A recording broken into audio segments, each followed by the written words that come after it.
ጆሮ ካለን የኢትዮጵያ ቤተክርስቲያን ተሰብስባ ከልጆቿ ጋር ማሰብ ያለበት ጊዜ አሁን ነው። ቤተክርስቲያን ጨርሶ ሸክሙ ሳይከብዳት ልጆቿ ታርደው ሳያልቁ ውስጣዊ መፍትሄ ያስፈልገናል። የቤተክርስቲያን መፍትሄ በልቤ ውስጥ እየወጣ እየወረደ እኔ ግን ያልተለወጥኩ ሰው በመሆኔ ደግሞ ደንግጬ ተዋለሁ። ክርስቲያን አሁን እየታረደ እያየን ነው። እኔ እውነቴን ነው። የኢትዮጵያ ኦርቶዶክስ ተዋሕዶ ቤተክርስቲያን ብቸኛ መፍትሄዋ ጳጳስ የለ፣ መነኩሴ የለ፣ ቄስ የለ፣ ህዝብ የለ፣ ተሰፍሮ ተቆጥሮ ጥፋታችን የሚንጫጫበት ጊዜ። እስቲ ወንድሞቻችን መፍትሄ አለን የምትሉ መምህራን እስቲ ተሰብስቦና መፍትሄ አንጡ ማን ብሎናል? እስቲ የምትለፈልፉት መምህራን ሁሉ በዚህ በየሚዲያው እየወጣችሁ ከመለፍለፍ ለቤተ ክርስቲያናችን አንድነት ቤተ ክርስቲያናችን ይህን ክፉ ጊዜ እንድትሻገር እስቲ ልጆቻችን ምን ትላላችሁ ቢባል ቤተ ክርስቲያን ራሷ መድኃኒት አላት። ክርስቶስ በውስጧ በጉያዋ ያስቀመጠላት የመድኃኒት እናት ናት። ቤተ ክርስቲያን መድኃኒት የያዘችውን ቤተ ክርስቲያን ነው የምናሳምማት። መንገድ የሚያሳይ ሳይጠፋ ትሁንልኝ ማለት አይደለም። ፍቅር የሚወደውን ሰው ተወዳጁን እንዲመስል ያደርገዋል። የኦርቶዶክሳዊ ፍቅር መለኪያው በጌታ መዋደድ። የሰውን ተጨማሪ ነገሩን ሳይፈልጉ የወደዱት ፍቅር እስከ ሰማይ ይደርሳል። ክርስቶስን አልባ የመሰረቱት ፍቅር ግን ዓይን እስከሚደርስበት ማዶ ድረስም አይደርስም። በገንዘብ የተዋደዱ ነበሩ፣ በስጋ የተዋደዱ ነበሩ፣ በስልጣን የተዋደዱ ነበሩ፣ የትም አላደረሰም። አንድ ሰው ሰውን የሚወደው በክርስቶስ ከሆነ ያ የሚወደደው ሰው ምንም ይሁን የእሱ ፍቅር አይለወጥም። ፍቅራችን ለምን ቶሎ ቶሎ ያድፋል ብትሉኝ መልሱ የኃጢአት ከባድ ምንድን ነው ከተባለ ተስፋ መቁረጥ። የኢትዮጵያ ቤተ ክህነት ሆይ፣ የኢትዮጵያ ምዕመናን ሆይ፣ የኢትዮጵያ ካህናት ሆይ፣ የኢትዮጵያ መነኮሳት ሆይ፣ የኢትዮጵያ ክርስቲያኖች ሆይ እናንተን ቢያረግ ወወልድ ወመንፈስ ቅዱስ አሐዱ አምላክ በስመ አብ ወወልድ ወመንፈስ ቅዱስ አሐዱ አምላክ በስመ አብ ወወልድ ወመንፈስ ቅዱስ አሐዱ አምላክ አሜን። ይትባረክ እግዚአብሔር አምላክ አበዊነ ቅዱሳን ዘሰብሐ ምሕረቱ በላዕሌነ። ምሕረቱን ቸርነቱን ይቅርታውን በሕይወታችን ላይ ያጸናልን የአባቶቻችን ፈጣሪ እግዚአብሔር በልቡናችን አስበን በአንደበታችን ተናግረን ስለማንፈጽመው ስለ ቸርነቱ ሁሉ ስሙ የተመሰገነ ይሁን። የእናታችን የቅድስት ድንግል ማርያም የቅዱሳን መላእክት፣ የቅዱሳን ነቢያት፣ የቅዱሳን ሐዋርያት፣ የቅዱሳን ሰማዕታት፣ የቅዱሳን ጻድቃን በረከታቸው ረድኤታቸው ከእኛ ጋር ይሁን። መምህር አባ ገብረ ሥላሴ ምሕረት የዚህ የርዕሰ ገዳማት ወአድባራት ጣና ቅዱስ ቂርቆስ የአባቶችና የእናቶች አንድነት ገዳም አበምኔት፣ የተወደዳችሁ አባቶቻችን መነኮሳት፣ እናቶቻችን መነኮሳያት፣ ወንድሞቻችን ደቀ መዛሙርት እና የእግዚአብሔር ቤተሰቦች ይህንን ጉባኤ በዚህም ሆናችሁ በርቀትም ሆናችሁ የምትከታተሉ ኦርቶዶክሳውያን ሁሉ አንድ አምላክ በሚሆን በአብ በወልድ በመንፈስ ቅዱስ ስም እንደምን ዋላችሁ? እንደምን ሰነበታችሁ? እንደምን ቆያችሁ? ቸርነት ገንዘቡ የሆነ አምላካችን ስለ ቸርነቱ ሁሉ ስሙ የተመሰገነ ይሁን። በመካከላችን ተገኝቶ እንዲያስተምረን እንዲመክረን ቅዱስ ፈቃዱ ይሁንልን። እንግዲህ እግዚአብሔር ፈቅዶ ደግሞ ለዛሬው ቀን አድርሶናል። ዛሬ ደግሞ ሌላ ቀን ነው።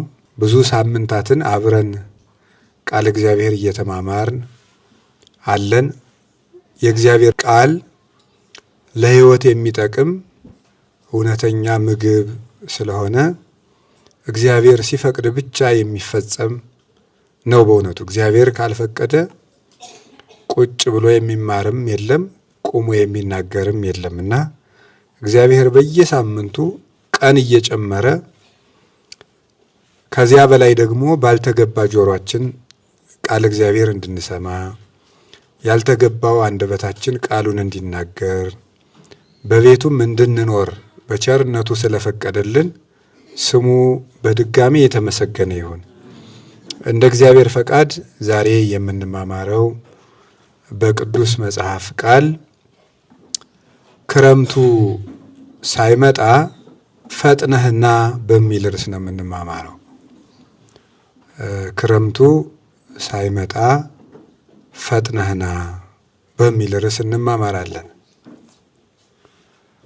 የሐዋርያው የቅዱስ ጳውሎስ መልእክት ለደቀ መዝሙሩ ለወዳጁ ለጢሞቴዎስ በላከው መልእክቱ በሁለተኛው ጢሞቴዎስ መልእክት ቅዱስ ጳውሎስ ነው። ስለዚህ ዛሬ እግዚአብሔር ቢረዳንና ፈቃዱ ሆኖ ባቆየን መጠን ስለ ክረምት መግባት በፊት ምን ማድረግ እንደሚገባን እንማማራለን። በኢትዮጵያ ኦርቶዶክስ ተዋሕዶ ቤተክርስቲያን አቆጣጠር ከ10 ቀን በኋላ ክረምት ይገባል። ከ10 ቀን በኋላ ክረምት ይገባል። 91 ቀን ክረምት ይባላል። 91 ቀን በጋ ይባላል። 91 ቀን ደግሞ ጸደይ እየተባለ መከር እየተባለ ይጠራል። ስለዚህ ዓመቱ 91 ቀን ከ15 ኬክሮስ ተከፍሎ 4 ከዋክብት ይመግባሉ። 4 መላእክት ደግሞ ተመድበው ይህንን ያስተዳድራሉ። እነዚህ ብቻ አይደለም፣ በጣም ብዙ መላእክት አብረው ይህንን ይመግባሉ። ስለዚህ አሁን የክረምቱ ወራት በእኛ በኢትዮጵያውያን አቆጣጠር ከሰኔ ይነገራል። በደመናው፣ በነጎድጓዱ፣ በመብረቁ፣ በዘሩ፣ በልምላሜው በዚያ ሁሉ ወንጌል ይሰበካል። አሁን እኔ ደግሞ ከግብዓተ ክረምት በፊት ያለውን ክረምት ሳይገባ ያለውን እንድንማማርበት ስለፈለግኩ ነው። የክረምቱን ጊዜ ክረምት ላይ እንማማራለን። አሁን ክረምት ሳይገባ ፈጥነህ ና በሚል ርዕስ ክረምት ከመግባቱ በፊት ያለውን ጊዜ ምን ያሳስበናል? እንግዲህ አሁን እንዳልኳችሁ በኢትዮጵያ አቆጣጠር ክረምት ሊገባ 10 ቀን ቀረው። ስለዚህ አሁን ይቺ 10 ቀን ምን ታስተምረናለች ነው። ክረምቱ ክረምት ነው፣ በዛው እንማረዋለን። ግን ክረምት ሳይገባ በፊት ያለው ጊዜ ምን ያስተምረናል? እሷን ብቻ ነው በአጭር ጊዜ የምንማማረው። ይህንን የተናገረው እንደነገርኳችሁ ቅዱስ ጳውሎስ ነው። የነገረው ደግሞ ቅዱስ ጢሞቴዎስ ነው። ለደቀ መዝሙሩ ለጢሞቴዎስ ነው የጻፈለት። በጣም ከሁሉም ደቀ መዛሙርቱ ሁሉ ቅዱስ ጳውሎስ አጥብቆ የሚወደው ደቀ መዝሙሩ ነው። ያ የሆነበት ደግሞ እጅግ ቁም ነገረኛ፣ መንፈሳዊ፣ የልጅ አዋቂ፣ በሰውነቱ የማይነቀፍ ልቅም ያለ ንጹሕ የቤተ ክርስቲያን መምህርና ጳጳስ ስለነበረ አጥብቆ የወደው ነበር እና ለዚህ ነው በጌታ ለምወደው ልጄ ለጢሞቴዎስ ብሎ የሚጽፍለት። በዝምድና አልወደደውም፣ በገንዘብ አልወደደውም፣ በሀብት አልወደደውም እና በጌታ ለምወደው ብሎ የተናገረው ቃሉ ምን ያምር ይላል ቅዱስ ዮሐንስ አፈወርቅ። እንዲህ ብሎ መናገሩ ምን ያምር! ሰዎች በብዙ ነገር ይዋደዳሉና በጌታ ለምወደው ልጄ ለጢሞቴዎስ ብሎ ነው የሚጽፍለት መጀመሪያ። እና የኦርቶዶክሳዊ ፍቅር መለኪያው በጌታ መዋደድ ነው። በክርስቶስ መዋደድ እውነተኛ ፍቅር ይባላል። በሌላ የተመሰረተው ፍቅር ሁሉ ወንዝ አያሻግርም፣ መንገድ ላይ የሚቀር ነው። የሚዘልቀው ፍቅር በጌታ የተዋደዱት ፍቅር ነው። ክርስቶስን ማዕከል አድርገው የወደዱት የዘብ የተዋደዱ ነበሩ፣ በስጋ የተዋደዱ ነበሩ፣ በስልጣን የተዋደዱ ነበሩ። የሄሮድስና የጲላጦስ ፍቅር ነበር፣ የትም አላደረሰም። ስለዚህ በጌታ የምወደው ልጄ ሰው መልኩን አይቶ ይወዳል፣ ሰው ሀብት አይቶ ይወዳል፣ ሰው ዕውቀት አይቶ ይወዳል፣ ሰው ዝና አይቶ ይወዳል፣ ሰው ገንዘብ አይቶ ይወዳል፣ ሰው ጥሩ ጸባይም አይቶ ይወዳል። ቅዱስ ጳውሎስ ግን በጌታ ለምወደው ልጄ ለጢሞቴዎስ በቃ በክርስቶስ ነው የወደደው። ጸባዩ እንኳን ቢከፋ ይወደዋል ማለት ነው። ያ ማለት ጸባዩ ቢከፋ እንኳን ይወደዋል፣ የሚወደው በክርስቶስ ስለሆነ። አንድ ሰው ሰውን የሚወደው በክርስቶስ ከሆነ ያ የሚወደደው ሰው ምንም ይሁን የእሱ ፍቅር አይለወጥም። ምንድነው የሚለው? እስመ ፍቅር ይሬስዮ ለዘያፈቅር አምሳለ ዝኩ ዘይትፈቀር ይላል አረጋዊ መንፈሳዊ ሲናገር እስመ ፍቅር ይሬስዮ ለዘ ያፈቅር አምሳለ ዝኩ ዘይትፈቀር። ፍቅር አለ የሚወድን ሰው ተወዳጁን እንዲመስል ያደርገዋል ይላል። ፍቅር የሚወደውን ሰው ተወዳጁን እንዲመስል ያደርገዋል። ተወዳጁን እንዲመስል ያደርገዋል። ማን ነው እንደዚህ የሚያደርገው? ፍቅር ነው። ምን ማለት ነው ይሄ? ሁለት ነው። ፍቅር የሚወድን ሰው ተወዳጁን እንዲመስል ያደርገዋል። አንድ ሁለት ሶስት ነገር ልንገራችሁ። ለምሳሌ እግዚአብሔር ይህንን ዓለም ይወደዋል። ዮሐንስ ወንጌል ምዕራፍ 3 ላይ እንደተጻፈልን እስመ አፍቀሮ እግዚአብሔር ለዓለም፣ እግዚአብሔር ይህንን ዓለም ይወደዋል። እግዚአብሔር ይህንን ዓለም ወዶ ምን አደረገለት ቢባል እግዚአብሔር ይህንን ዓለም መስሎ መጣ፣ ስጋ ለብሶ መጣ። ስለዚህ ፍቅር የሚወደውን ሰው ተፈቃሪውን እንዲመስል ያስገድደዋል። እግዚአብሔር ሰውን ስለወደደ ፍቅር ሰውን እንዲመስል አደረገችው። ወነስአ አርአያ ገብር፣ የባሪያን መልክ ይዞ መጣ እንዳለ ቅዱስ ጳውሎስ ጌታ ባሪያውን ስለወደደ ባሪያውን እንዲመስል አደረገው ማለት ነው። በባሪያ መልክ እየተራበ፣ በባሪያ መልክ እየተጠማ፣ በባሪያ ቁመት፣ በባሪያ ደረት፣ በባሪያ ውስንነት ተወስኖ በባሪያዎቹ ዕውቀት፣ በባሪያዎቹ ዓለም መጣ። ስለዚህ ቅዱስ ኤፍሬም ሲናገር አንሶ ሰው ውስተ ዓለም እስመ መሐሪ ውእቱ ወመፍቅሬ ሰብ፣ እሱ በዚህ ዓለም ተመላለሰ፣ ምክንያቱም ሰውን የሚወድ ርኅሩህ ነውና። ሰውን መውደዱ ሰውን እንዲመስል አድርጎታል። እያፍር ብሂለ አሃዌ፣ ወንድሞቼ ማለትን አያፍርም። እስመ ደቂቅ ተሳተፍዎ በሥጋ ወደም፣ ምዕመናን ሰዎች በሥጋና በደም መስለውታልና እሱ ሰዎችን ወንድሞቼ ማለትን አያፍርም። የለበሰውን ሥጋ ከመላእክት ይዞት አልመጣምና እሱ የሰውን ነገድ የሰውን ባህሪ ሁሉ ወንድሜ ለማለት አያፍርም። ስለዚህ ዮሐንስ ወንጌል ይሄን ያለው ቅዱስ ጳውሎስ ዕብራውያን ምዕራፍ 2 ላይ ነው። ቁጥር 14 እስከ 17 ታገኙታላችሁ። እሱ ሰዎችን ወንድሞቼ ይላል። ዮሐንስ ወንጌል ምዕራፍ 16 ላይ ስታነቡ ወንድሞቼ ብሎ ይጠራቸዋል ደቀ መዛሙርቱ።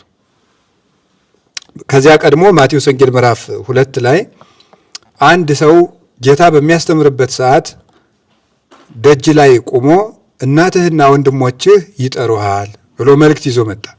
ይሁዳ ነው ይባላሉ። ማን ነው እንደዚህ ያለ ብለው ይጠይቁና የቤተ ክርስቲያን ሊቃውንት ጉባኤ የሚያስፈታ ይሁዳ ነው እንጂ ማን ይሆናል ይላሉ። ምክንያቱም ሰው ቃለ እግዚአብሔር ከሚማርበት አይጠራም፣ ነውር ነው ፈጽሞ፣ ከነፍስ ማዕድ ማቋረጥ ስለሆነ የይሁዳ ጠባይ ነው ይባላል። ይሁዳ በር ላይ ቆሞ እናትህና ወንድሞችህ ይፈልጉሃል ብሎ ተናገረ።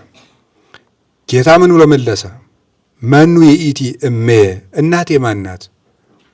ወመኑ እሙንቱ አሃዌ፣ ወንድሞችስ እነማን ናቸው? ነዮሙ እሜ ወአሃዌ፣ እናቴና ወንድሞቼ እነዚህ ናቸው የእግዚአብሔርን ቃል የሚሰሙ ብሎ መለሰ። እናቴና ወንድሞቼ እነዚህ ናቸው። አያችሁ፣ ክርስቶስ ሥጋን ለብሶ ስለመጣ የሰውን ልጅ ሁሉ ወንድሞቼ ማለትን አያፍርም። ምክንያቱሳ እስመ ፍቅር ይሬስዮ ለዘ ያፈቅር አምሳለ ዝኩ ዘይትፈቀር፣ ፍቅር የሚወድን ሰው ተወዳጁን እሱ ሰውን መስሎ እንዲመጣ ያደረገው ፍቅር ነው። ይህን ነው አባ ሕርያቆስ ፍቅር ሰሃቦ ለወልደ ኃያል እመንበሩ ወአብጽሖ እስከ ለሞት፣ ፍቅር ኃያል ወልደ እግዚአብሔርን ከዙፋኑ ስቦ ሰውን እንዲመስልና በዚህ ዓለም እንዲመላለስ አደረገው። እስካሁን ሰውን ከመሰለ አይቀር ምን ይቀርለታል? ሞትም አልቀረለትም። የሰው ልጆችን ሞትም እስከ መሞት ድረስ አደረሰው። አንክሮ ነው። አብጽሖ እስከ ለሞት ማለት አንክሮ ነው። ሰው መሆኑ ሲደንቀን የሰው ሞትን እስከ መሞትንም ያደረሰው ፍቅር ነው ይላል። ስለዚህ ቅዱስ ጳውሎስም እሱ ታዘዘ፣ ሁሉን ፈጽሞ ታዘዘ እስከ ሞት ድረስ ታዘዘ እስከ ለሞት ወሞቱ ይዘ በመስቀል፣ እስከ ሞት ድረስ ደርሶ ታዘዘ፣ ሞቱን በመስቀል ነበር ይላል። ሞቱን በመስቀል ነበር የሚለውን ቃል የጠቀሰው ዝም ብሎ አይደለም። በመስቀል የሚሞቱ የተዋረዱ ፈጽመው የተናቁ ከወንጀል የመጨረሻውን የሰሩ ስለነበረ ወሞቱ ይዘ በመስቀል የሚለውን ቃል የጠቀሰው ከዚህ የተነሳ ነው። እና ፍቅር ተወዳጁን እንዲመስል ያደርገዋል። አረጋዊ መንፈሳዊ ግን ምን ይላል? ፍቅር ተወዳጁን እንዲመስል ያደርገዋል ያለው ጴጥሮስ በግ ነበር፣ ክርስቶስ ግን ስለወደደው እሱም ክርስቶስን ቢወደው በክርስቶስ ቦታ የሐዋርያት እንደራሴ ሆነ፣ በጎችን ጠብቅ አለው። ኖላዊ ክርስቶስ ነበር። ስለዚህ ፍቅር አፍቃሪውን በተፈቃሪው ቦታ ያስቀምጠዋል ማለቱ ጴጥሮስ ክርስቶስን ቢወደው በክርስቶስ ቦታ ጴጥሮስ ተቀመጠ፣ የበጎች እረኛ ተባለ። አነ ውእቱ ኖላዊ ኄር ብሎ እንደተናገረ መልካም እረኛ ክርስቶስ ስለሆነ፣ ስለዚህ አንተም በጎችን ጠብቅ ካለው በክርስቶስ ቦታ ሆኗል ማለት። ለዚህ የሚያበቃ ፍቅር ነው። እግዚአብሔር ሰውን ቢወድ በሰው ቦታ መጣ፣ ሰው እግዚአብሔርን ቢወድ ደግሞ በእግዚአብሔር ቦታ ይሆናል ማለት በሱታፊ አምላክ እግዚአብሔርን ይመስላል። እንደ እግዚአብሔር ይሰወራል፣ እንደ እግዚአብሔር ሁሉን ያውቃል፣ እንደ እግዚአብሔር ይረቃል፣ እንደ እግዚአብሔር ከሰማይ በታች ያለውን ሁሉ ይገዛል፣ እንደ እግዚአብሔር ብሩህ ይሆናል፣ እንደ እግዚአብሔር የዘላለም ሕይወት ይኖረዋል፣ እንደ እግዚአብሔር በመዓዛ መለኮት የጣፈጠ ይሆናል። ይህ የፍቅር ጉልበቷ ነው። ቅዱስ ጳውሎስ በጣም ሰዎችን የሚወድ ስለነበረ ፍቅር የሚወድን ሰው የሚወደውን እንዲመስል ያደርጋል እንዳለው በጣም ክርስቲያኖችን የሚወድ ስለነበረ ስለ ወንጌል ሁሉን እሆናለሁ፣ ለታመሙት እንደታመመ ሰው ሆንኩላቸው፣ ለአይሁዳውያን እንዳይሁድ ሆንኩላቸው፣ እምነት ለሌላቸውም እምነት እንደሌለው ሆንኩላቸው ብሎ ይነገራል። ስለወደዳቸው ለሚወዳቸው ምዕመናን ሁሉን ነበር ይሆንላቸው። ሁሉን ፍቅር ለሚወዱት ሰው መሆን ነው እንጂ የሚወዱትን ሰው ሁንልኝ ማለት አይደለም። እንደሱ ነው ፍቅር ሲገባ ወደ ውስጥ ዛፉ የፍቅር ዛፍ ስሯን የተከለችበት ሰው ለሚወደው ሰው በመሆን ይደሰታል። ለዚህ ነው ቅዱስ ጳውሎስ ፍቅር ብቻዬን ይድላኝ አይልም ያለ። ለዚህ ነው ለራሱ ከቶ አያስብም። ሰውን የሚወድ ሰው ለሚወደው ሰው እንጂ ለራሱ አያስብም። ፍቅር የሌለው ሰው ደግሞ ሰውን እንደ ዕቃ ይቆጥሯል። ክርስቲያን ሰውን እንደ ዕቃ የሚቆጥር አይደለም። እንደ ዕቃ መቁጠር ማለት ዕቃን መጠቀሚያችን እናደርገዋለን። ማይረባ ሲሆን እንጥለዋለን። እኔ አንዳንድ የከተማ አህዮች ያሳዝኑኛል በእውነት። የገጠር አህዮች እንኳን ተመስገን ነው፣ እንደው ቢጫንም ተንከባክቦ ነው ገጠር ሰው አህያውን ከብቱን የሚሸኝ። የከተማ ፈረስና አህያ ግን ተጭኖ በጋሪ አድርገው የሚጭኗቸውን አይታቸዋል። ቤት የሚያል ነገር ይጭኗቸውና መጫን ሲያቆሙ ሜዳ ላይ ይጥሏቸዋል። እና እኔ ሳያቸው ያሳዝኑኛል። እንደው ምጽድቅ ለሚሞቱት ክርስቲያኖች ባዘንክ ምናምን እንደሚል አውቀዋለሁ ማለት ነው። እና እንደው ምን ጉድ ፍጥረት እንደሆነን አላውቅም። የሆነ የጠጣነው ነገር ያለ ይመስለኛል ማለት ነው። ቶሎ ብለን የጽድቅ ጠበቆች እኛ ሆነን ቁጭ እንላለን። እና ሰው ከልቡ ካዘነን ያለ ማዘኔንና ማዘኔን ሰው በሰው ልብ መግባት አይችልም። ወይበው ሰብ ውስተ ልብ ሙቅ፣ የሰው ልጅ ያለ ድርሻው ይላል ቅዱስ ዳዊት። በሰው ልብ ጥልቅ ብዬ ሁሉን እመረምራለሁ ይላል። ወይትሊአል እግዚአብሔር። እግዚአብሔር ግን የሰውን ልብ እመረምራለሁ የሚል ሰውን አጥፍቶ ከብሮ ገኖ ሲመለክ ይኖራል። ልብን መመርመር የእግዚአብሔር ነው። ስለዚህ እነዚህ አህዮች ይገርማቸዋል፣ ያሳዝኑኛል። አይጣልም፣ ነውር ነው። ፈጽሞ አገልግለዋል። ተጡረው በአገለገሉት ቤት ምናልባትም ጋሪዎቹ በተሸከሙት ድንጋይ ሊሆን ይችላል ቤቱ የተሰራው። በዚያ ቤት ተጡረው መሸኘት አለባቸው። የእግዚአብሔር ፍጥሮች ናቸው። ልክ እንደዚያ ተጠቅሞ መጣል ነው። ኦርቶዶክሳዊ ሰው ጭንቅላቱ ሰውን ወደድኩ ብሎ የወደደውን ሰው እንደ አህያ ገጥቦ የሚጨርስ አይደለም። ለሚወደው ሰው የሚኖር ነው። እንደሱ ነው ኦርቶዶክሳዊ ሰው ማለት። እኛ ግን ሰውን ከወደድ ነው ምን እንዳለን? ብትወደኝማ እንዲህ ታረግልኝ ነበር፣ ብትወደኝማ እንዲህ አታረግብኝም ነበር፣ ብትወደኝማ እያለ መቀጠል። እንደዚህ ያለ ፍቅር የለም በእውነቱ። ፍቅር የራስን ድርሻ ያሳያል እንጂ የሰውን ድርሻ አያሳይም። እና ቅዱስ ጳውሎስ በጣም ፍጹም ፍቅርን እንደ ጨው የቀመሳት ተሸክሟትም የሚዞር የቅዱስ ጳውሎስ መሳሪያው ምንድን ነው ተብሎ ቢጠየቅ ፍቅር ነው። መሳሪያው ፍቅር ነው። እና ለዚህ ነው ተፋቅሮስ እያወድቅ ፍቅር ፈጽሞ አይጥልም ያለ ለዚህ ነው። ሁሉም ነገር ይወድቃል፣ ፍቅር ግን ጥሎ አያውቅም ይላል ቅዱስ ጳውሎስ። ፍቅር ጥሎ አያውቅም። እግዚአብሔርም መውደድ ሰውን መውደድ ጥሎ አያውቅም። የሰውን ልጆች ጥሏቸው የሚያውቀው ጠብ ነው። ፍቅር ግን ሰውን አያዋርድም። የሰው ልጅ በምድር ላይ በፍቅር ተዋርዶ አያውቅም። በፍቅር የገጠመው ውርደት እጥፍ ድርብ ክብር ነው የሚሆነው። በጣም ከከበሩት ክብር በፍቅር የተዋረዱት ውርደት የተሻለ ነው። እና ቅዱስ ጳውሎስ በጣም ሰውን የሚወድ ትሁት ስለሆነ በክርስቶስ የምወደው ልጄ።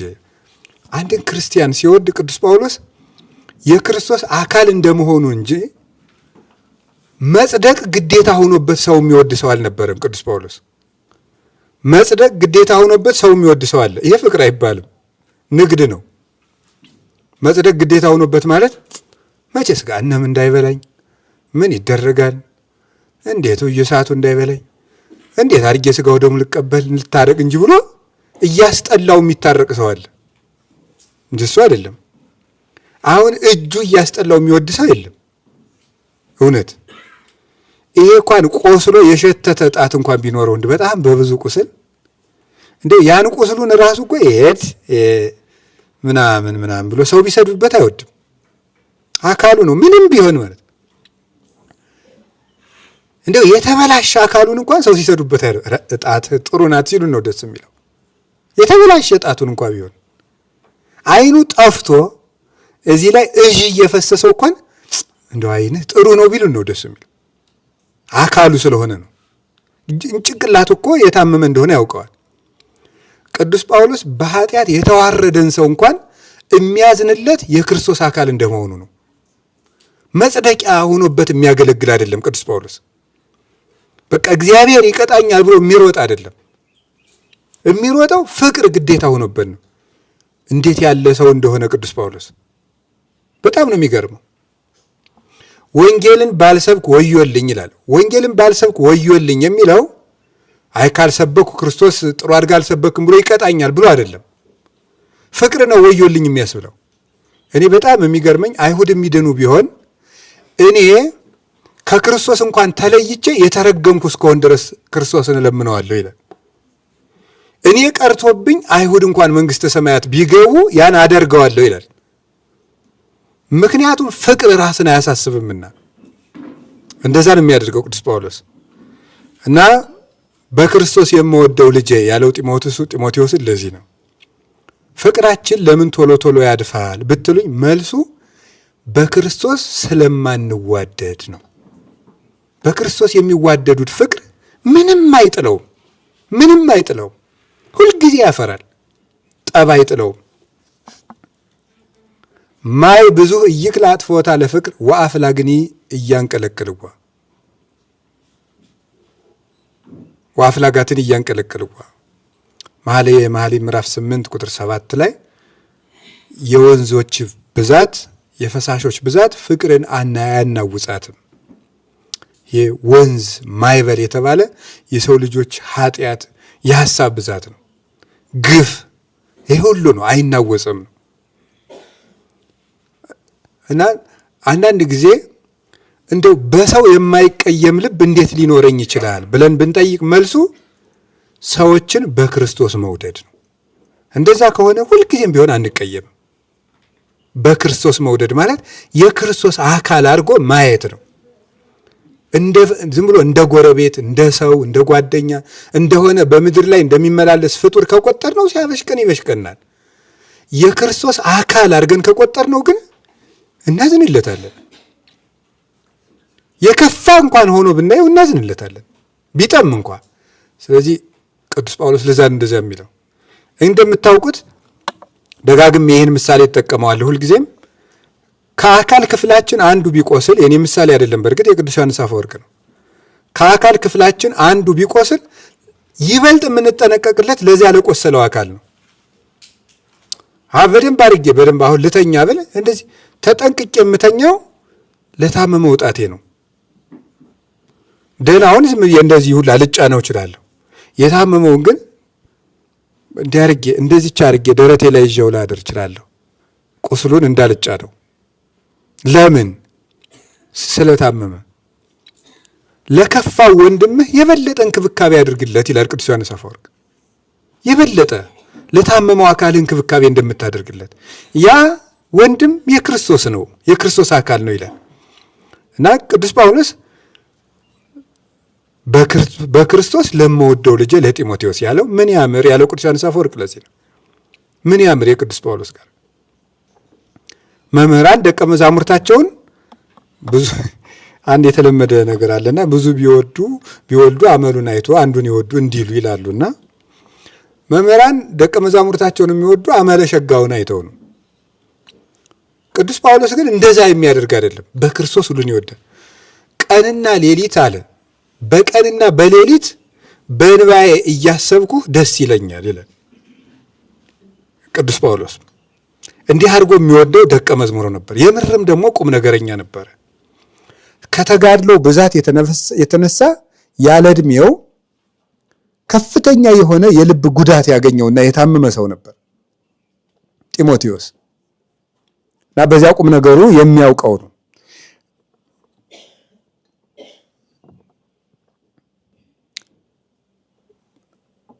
አያችሁ ፍቅር ተፈቃሪውን ያደርጋል እና መልእክት ሲጽፍ ምንድነው የሚጽፈው ቅዱስ ጳውሎስ? የክርስቶስ ሐዋርያ ከሚሆን ከጳውሎስ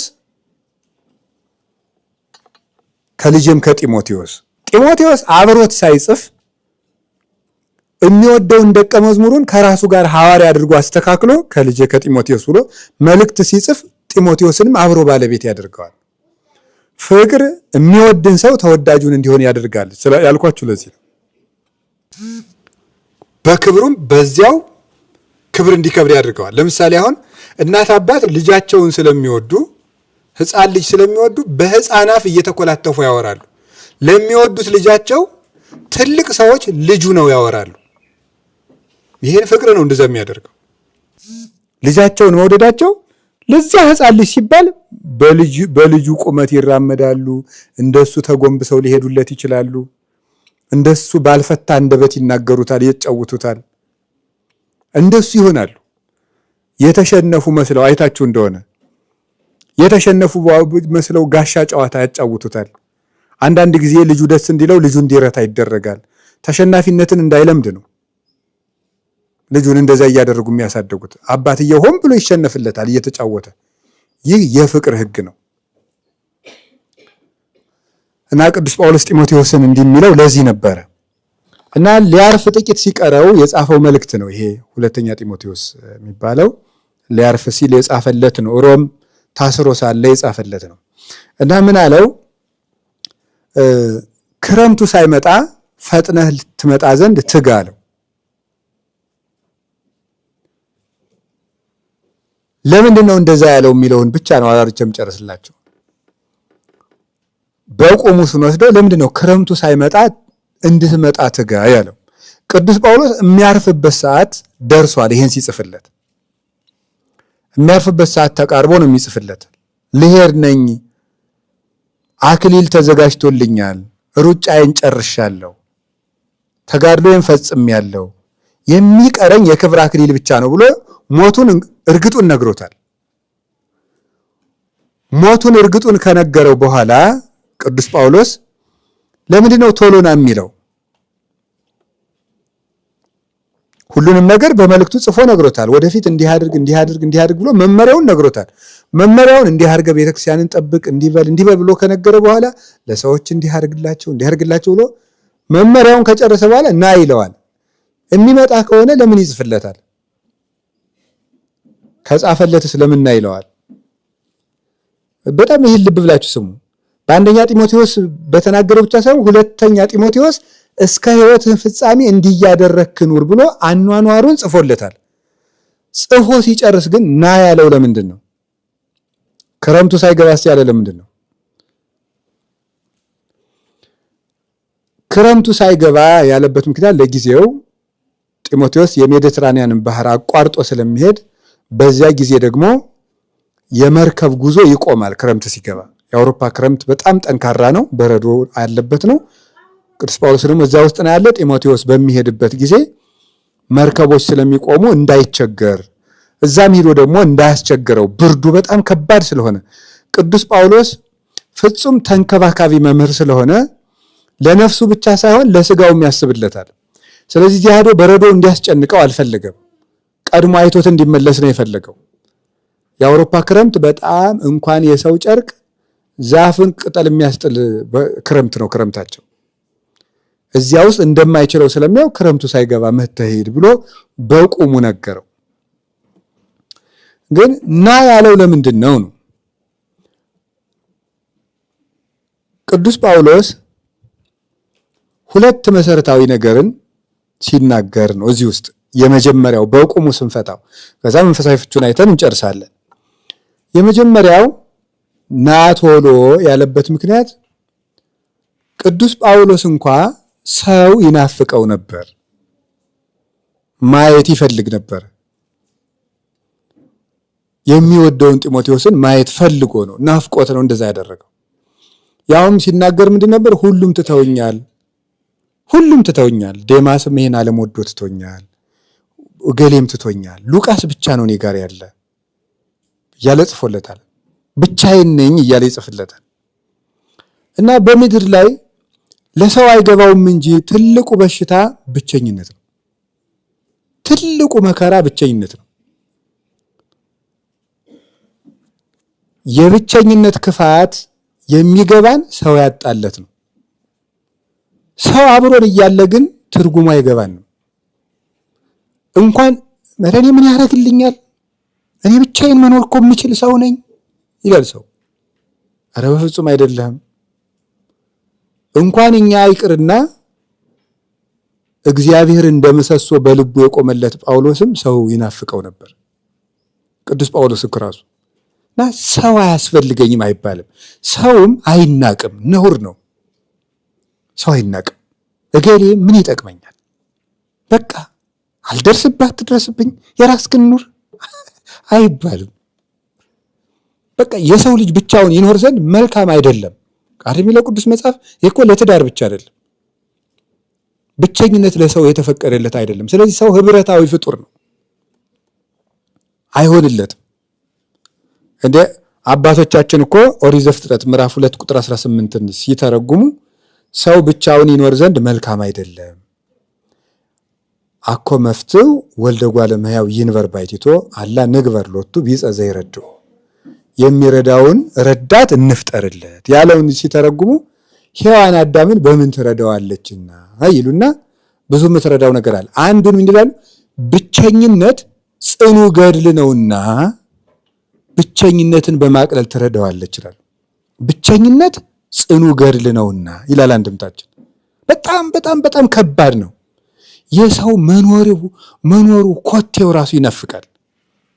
አንዳንድ ጊዜ በሌላ ቀን ማስታወቃለሁ። አውሎ ንፋስ በቃ ኃይለኛ ዝናብና መብረቅ የቀላቀለ ዝናብ ባደረ ቀን ማለዳ ሰው መስማት ይናፍቃል። ደህና አደራችሁ ደህና ዋላችሁ ሲል የሰው ድምፁ ይናፍቃል። እና የገጠር ሰው ብሎ ፍቅሩን የሚረዳው ሲያጣ የሰው ያለ ያሰኝ ይላል። ሰው በጣም ትልቅ ውድ ስጦታ ነው። በአጠቃላይ ሰው ዓይን ይኑረው እግር ይኑረው አይኑረው ሰው መቼ እንደሚጠቅም አይታወቅም። እኔ ተመስገን በቃ ማንም አያስፈልገኝ እንደው ወይ ጉድ።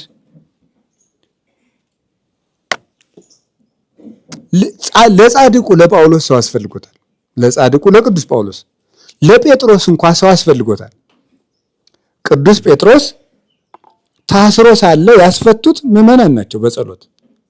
እነሱ ምህላ ይዘው ነው መልአኩ ቅዱስ ሚካኤል ሄዶ ከታሰረበት አውጥቶ ከምህላቸው ላይ ያደረሰው። ለቅዱስ ጴጥሮስ እንኳን የምዕመናን ጸሎት አስፈልጎታል።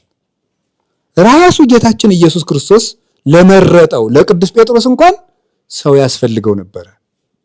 እኔ ብቻዬን በቃ ለራሴ በቃለሁ አይባልም ፈጽሞ። እገሌ እኔ አይረባኝም እሱ ሸክሙ ነው የሚብሰኝ አይባልም፣ በፍጹም አይባልም። ወገኖች በአፍ ጥሩ ይበሉበታል እንጂ አሉ ጦር አይናገሩበትም። ሰው ያስፈልጋል። እንዲሁም ጥሩ የገጠር አባቶች ሲጸልዩ እነሱ መቼም እውነቴ ነው እንዲሁ ከኛ ምጽድቅ የነሱ የልብ ጽድቅ ይሻላል እና የሰው መውደዱን የቀና መንገዱን ስጠኝ ይላሉ። እውነታቸውን እኮ ነው። የሰው መውደድ የቀና መንገድ ስጠኝ። በጫካ ከሄዳ ወይ ይበላዋል፣ ጋር ይጠይቅጠዋል፣ ገደል ይገባል። የሰው መውደድ የቀና መንገድ ስጠኝ ይላል። ስለዚህ ሰውን እንደሚያስፈልገን ማመን መጠቀሚያ አናደርገውም እንጂ ያለ ሰው ግን መኖር አንችልም። ሰው ያስፈልገናል እና ለሰው ትልቅ ክብር እንዲኖረን ነው። ድነታችን ራሱ በኦርቶዶክስ ብቻችን የምንፈጽመው አይደለም፣ በህብረት የሚፈጸም ነው። ማርያም ግብፃዊት የተባለች እናት ከክፉ ኃጢአት ተመለሳ በበረሃ ውስጥ ስትጋደል ከመሬት 1 ክንድ ከፍ ብላ እስከ መጸለይ ደርሳ ግን እግዚአብሔር ለዚያ ማዕረግ በቅታ እንኳን ያለ ቅዱስ ዞሲማስ እንድትጸድቅ አላደረጋትም። ቅዱስ ዞሲማስ ሄዶ ስጋው ደሙን አቀብሏታል። አሁን እሷ ሰው አያስፈልገኝም ማለት ትችላለች? በፍጹም። ጌታን ላዩት ራሱ ሰው ያስፈልጋቸዋል። ክርስቶስን ላዩት እንኳን ሰው ያስፈልጋቸዋል። ይሄው እንዳልኳችሁ እኮ ነው። ቅዱስ ጳውሎስን ራሱ የጠራው መምህር ሳይሆን ራሱ ክርስቶስ ነው። የሐዋርያት ሥራ ምዕራፍ 9 ላይ በደማስቆ መንገድ ላይ ሲሄድ ጌታ ነው ለምን ታሳድደኛለህ? ማን አንተ? እኔ የናዝሬቱ ኢየሱስ ክርስቶስ ነኝ።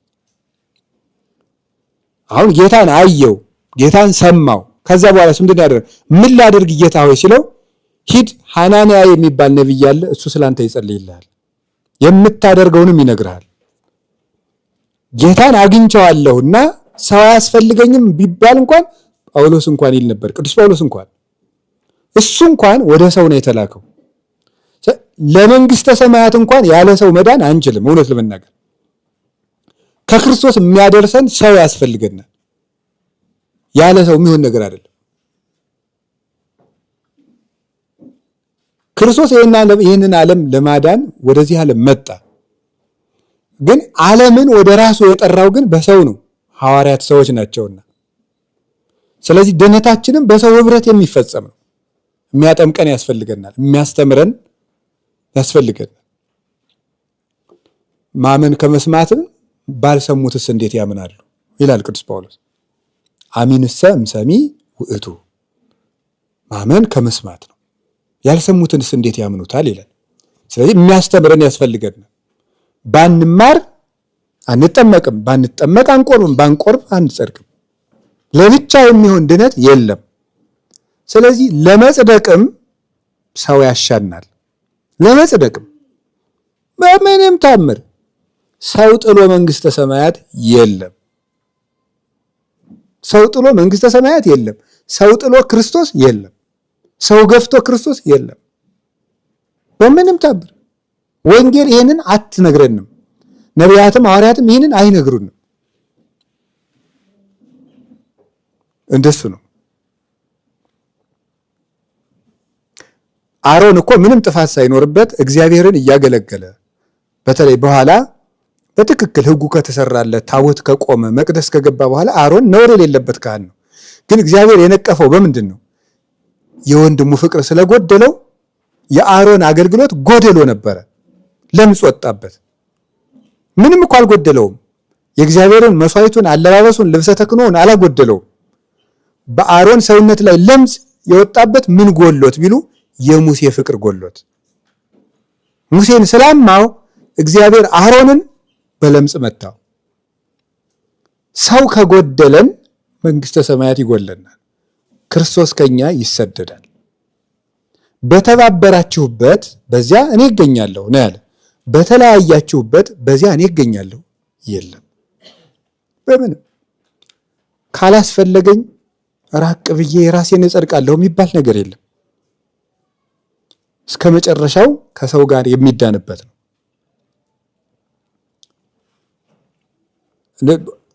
ኖህን እንደምታውቁት ወደ መርከብ ሲገባ ምንና ምን ነው ይዞ የገባው?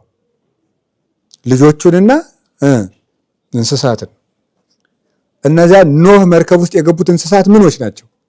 ወደ ቤተ ክርስቲያን ስትገቡ ነው አመሉ እንስሳ የሆነን ሰው እንኳን ሳይቀር ማምጣት አለባችሁ። ሰብስብ ያለው ለዛ እኮ ነው። ወደ ቤተ ክርስቲያን አመሉ እንስሳ የሆነ ሰው፣ አውሬ የሆነ ሰው ማምጣት አለብን። ወይም ደግሞ ምን ማለት ነው?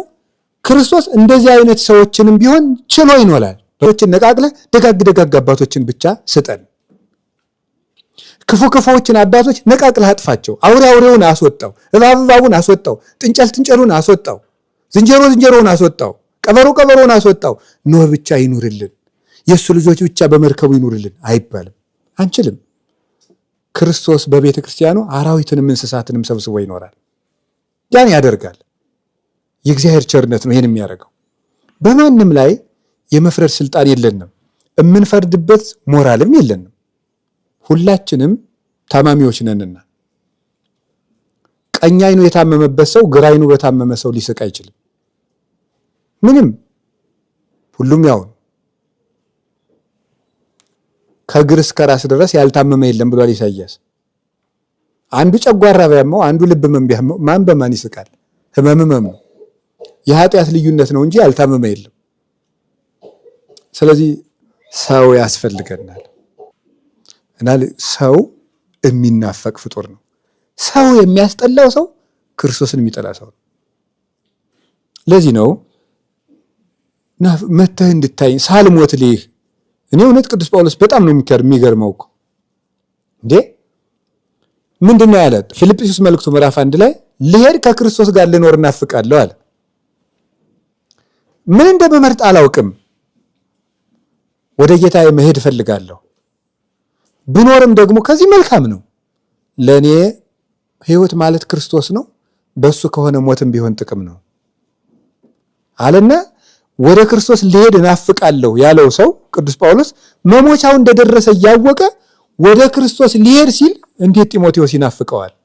ልቡ በጣም ሰው የሚወድ ክርስቶስን የሚመስል ፍጹም አፍቃሪ ልብ ያለው ሰው ስለሆነ ነው ቅዱስ ጳውሎስ።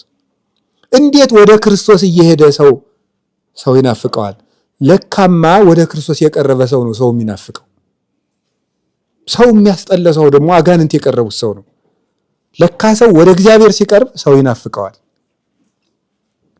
ቅዱስ ጳውሎስ ወደ እግዚአብሔር በቀረበ ቁጥር ሰው ይወድ ነበር። እግዚአብሔር የቀረበው ሰው ይወዳል።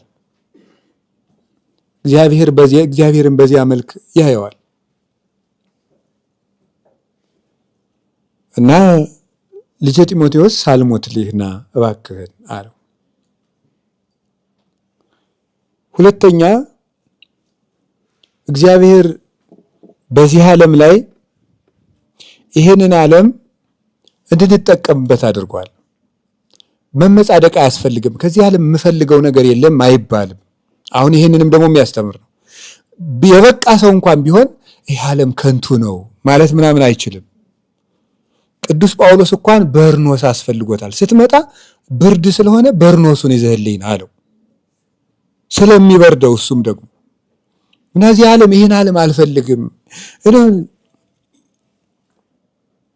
አንድ ሰው ሄዶ ገዳም እንደገባ የምታውቁት ነው። ገዳም እንደገባ አባቶች ሌት ተነስተው ወደ ስራ ሲሄዱ እሱ ገብቶ ምንድነው እንዴ እናንተ ይሄን ያህል ስጋውያን ናችሁ እንዴት እንዴ እርሻ ቁፋሮ ይሄንን ያዛችሁት? ይሄማ ባለ ትዳሮች ሲሰሩት የለ ደግሞ ለጸሎት ነው እንጂ ለመነኩሴ ደግሞ እርሻ አለ። ይቅር ይበሉን አባታችን። እሺ በሉ አባታችን ቤት አንጥፉላቸው፣ መጽሐፍ ሰጧቸው። መጽሐፍ ሰጧቸው። ምን አደረጉ? ከዚያ በኋላ አይ እንግዲህ ምሳ ሲደርስ የመቁንሳ ሲደርስ እንዳትደውሉ ብላችሁ በምስጢር ተሰብስባችሁ ተቆነኑ ተባለ። በምስጢር ተሰበሰበና ሁሉም ተቆነነ። አባ መጽሐፋቸውን ሲመለከቱ ብለው መቼም ማታ እንኳን ምግብ ያመጣሉ ብለው ቢጠብቁ ወፍ የለም ብሏል የከተማ ሰው። ወፍ የለም፣ ምንም ነገር የለም። እንዴ ወደ ማታ አካባቢ ተደሩ ነው አሁ ወንድሞች ምግብ ቀመሱን? ተደሩ። ቀመሱ። በሀገራችሁ እንዴ እንግዳ አትቀበሉም እንዴ? እንግዳ ሁኜ ብመጣ አልተቀበላችሁኝም ብሎ ይፈርድብናል አትሉ ማለት። አይ አባታችን እሰው መንፈሳዊ ነዎት አይሹትም ብለን ነው አያስፈልገውትም ብለን ነው እንጂ እንዲህ የሚበሉ መሆኑትን አላወቅንም ነበር ብለው አበሏቸው። አባቶች አላወቅኩም አላበጀውም ይቅር ብሉኝ ብለው አድዋማቸውን ነጥቀው ማለዳን እሳቸው ቀድሞ ተሰለፉ ይባላል። ስለዚህ ምንድነው ይህ ዓለም ከንቱ ነው ምናምን እንደምን ጽድቅ አያስፈልግም። ሰርተ ብላ ጌታዬዋ እውነቴን ነው። ዓለም ከንቱ ነው ምናምን ቃዋን ነው እግዚአብሔር ነው ምናምን እያሉ መመጻደቅ አያስፈልግም። ቅዱስ ጳውሎስ ምን እንዳለ ስሙት። የተጠመቃችሁ ሁሉ ማንን ለብሳችሁታል ነው የሚለው።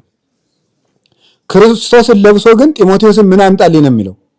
በርኖሱን አምጣልኝ፣ ካባውን እባክህ ይዘልኝና በርዶኛል፣ ብርድ እየመጣ ነው፣ ለክረምት የሚሆነኝ ካባ ዘና ይለዋል። ይሄን ምን ይመስላችኋል? እግዚአብሔር ተመልከቱ። እኔ አለ ጌታችን ኢየሱስ ክርስቶስ ሐሙስ ማታ ሲጸልይ ምን አለ? ያው በእኛ ተገብቶ ጸሎት አቅርቧል። ሲጸልይ ምን አለ? አባቴ ሆይ አኮ ከመትንስኦሙ እማለም አላ ከመተቀቦሙ፣ ከዚህ ዓለም እንድትወስዳቸው አለምንህም በዚህ ዓለም እንድትጠብቃቸው ነው እንጂ ብሎ ተናግሮ ነበር። ይሄ ምን ማለት መሰላችሁ? ጌታ እሱን ስለወደድ ነው ጸሎት ስለምንጸልይ ስጋው ደግሞ ስለምንቀበል ስለምናስቀድስ ክርስቲያን ስለሆን የተለየ ስጋዊ እንክብካቤ እንዲያደርግልን መጠበቅ የለብን። እንደ ፍጥረት ይንከባከበናል፣ እንደ ሰው ልጅ ነው። ለኛ አያዳላልን። ለሰው ሁሉ የሚያዘንበውን ዝናብ ነው የሚሰጠን። ለሰው ሁሉ የሚያወጣውን ፀሐይን የሚያወጣል። ለሰው ሁሉ የሚያበራውን ብርሃን ያበራልናል። ለሰው የሚያፈራርቀውን ወቅትን ክረምትና በጋ መዓልትና ሌሊት ነው የሚያፈራርቅልን። ለኛ የተለየ ነገር የሚያደርገው ነገር የለም። የተለየ ለክርስቲያኖች የሚወጣ ፀሐይ የለም። ስለዚህ ህመምም እንደ ሰው እንታመማለን፣ እንደውም አብልጠን እንታመማለን እሱን መምሰል ስላለብን። አንዳንድ ጊዜ ጸሎታችንን እየጸለይን እንዲህ እያደረግን በቃ ስንል ወዲያው ጸሎት እንደጸለይን ሁሉ ነገር እግዚአብሔር አቤት እንደዚህ ቸግሮኝ፣ እሺ በል ልጄ ሳምንት ሞላልሃለሁ። እግዚአብሔር አቤት ማክሰኞ እንደዚህ አይነት ነገር አድርግልኝ፣ እሺ ልጄ። እግዚአብሔር አቤት እኔ እንትና እያበሸቀኝ ነው፣ እሺ ልጄ አሳርፍልሃለሁ። እግዚአብሔር እንደዚህ የምንለው ይመስለናል። እግዚአብሔር እንደ የኛ ሰራተኛ አይደለም። እንደውም በዚህ ስለ ጸሎት ሲናገሩ የቤተክርስቲያን አባቶች ምን ይላሉ? እግዚአብሔር ባለዕዳ አይደለም አባትህ ነው እንጂ ይላሉ። ባለዕዳ አይደለም ማለት እንክፈለኝ የምትለው አይደለም። ጸሎት ንግድህ አይደለም፣ ከክርስቶስ ጋር የምትኖርበት ህይወት ነው። ስለዚህ በጸለይከው ልክ ቶሎ እንዲሰፍርልህ ለምን ትፈልጋለህ? ይሄ ምንደኛነት ነው። እግዚአብሔርም ባይሰጥህም ልትወደው ነው የወጣኸው። ጤና ቢሰጥህ ልትወደው ሳይሆን ቢያምህም ልትወደው፣ ስትመሰገን ልትወደው ሳይሆን ስትዋረድም ልትወደው ነው የወጣኸው። የነገረን ይሄን ነው። ስለዚህ እግዚአብሔር በዚህ ዓለም ጳውሎስን ሊበርደው ነው ጌታን ለብሶ እንደዚህ ሲባል ነገር የለም።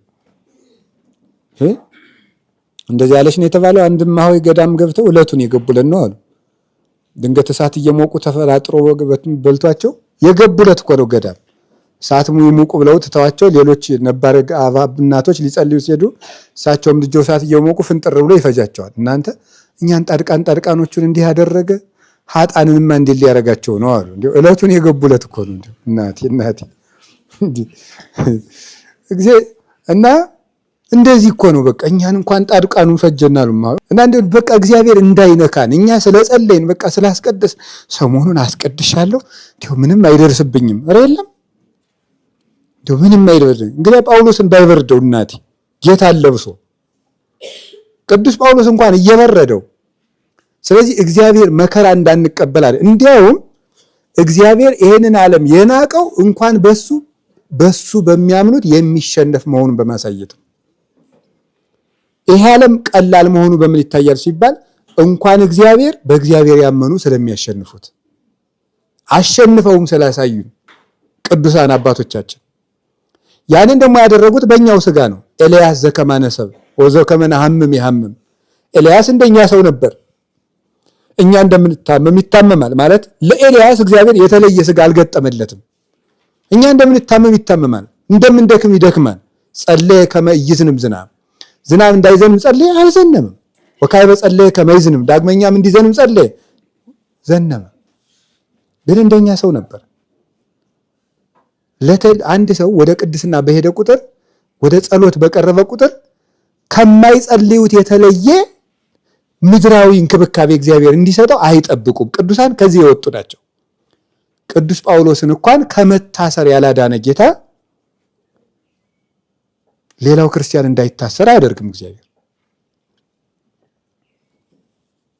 ቅዱስ ጳውሎስ እንዳይበርደው ያላደረገ ጌታ እኛን እንዳይበርደን አያደርግም።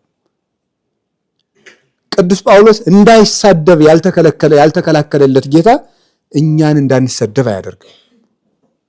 እንዳይደበደብ ቅዱስ ጳውሎስን ያላስጣለ ጌታ እኛን አትደብደቡ አይልም። በመንገዶቹ የሚጠቅመን ከሆነ ነው ደስ የሚለው። ነገር ግን እግዚአብሔር የማይጠቅመንን መከራ ወደኛ አይልክብንም። እግዚአብሔር በመከራ ጉዳይ ላይ አስተምህሮ ይሄ ነው ስለ እግዚአብሔር የሚነገረው። ባይገባንም እንኳን ባንረዳውም እንኳን ለጊዜው ቢመረንም እንኳን እግዚአብሔር ግን የማይጠቅመንን መከራ ወደኛ አይልክም። ርኅሩህ ስለሆነ መለኮታዊ እንክብካቤው ከኛ አይርቅም የተባለበት ምክንያት መከራው ውስጥ ጸጋን ስለሚያስገኝ ነው። ክፉ ነገርን ወደ በጎ ዕድል ስለሚለውጥልን ይህ እግዚአብሔር አሰራር ነው። እግዚአብሔር በአውሎና በእሳት መካከል መንገድ አለው የተባለም ለዚህ ነው። እና ልጅ መተኸኝ ያለው ለዚህ ነው።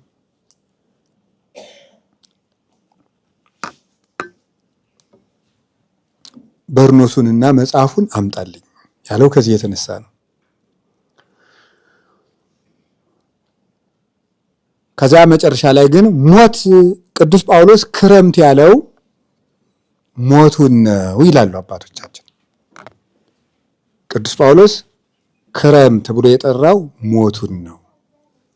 ስለዚህ አሁን ክረምት ተብሎ ሲጠራ በዛሬው ትምህርታችን አጠራር ስለ ሞት ነው እያወራን ያለ ነው ማለት ነው።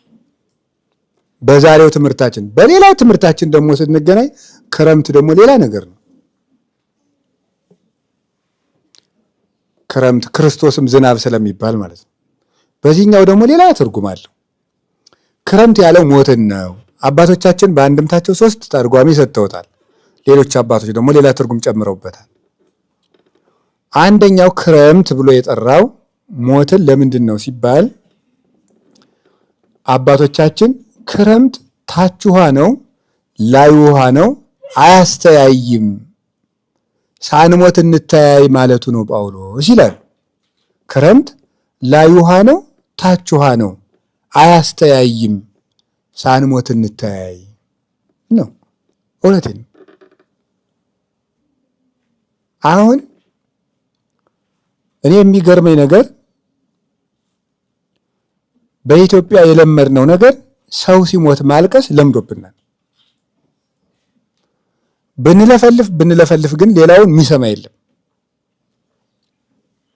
ሰው ሲሞት ማልቀስ ግን ጌታው እያልን ማልቀስ እናውቅበታለን። እንደው ካብለለለ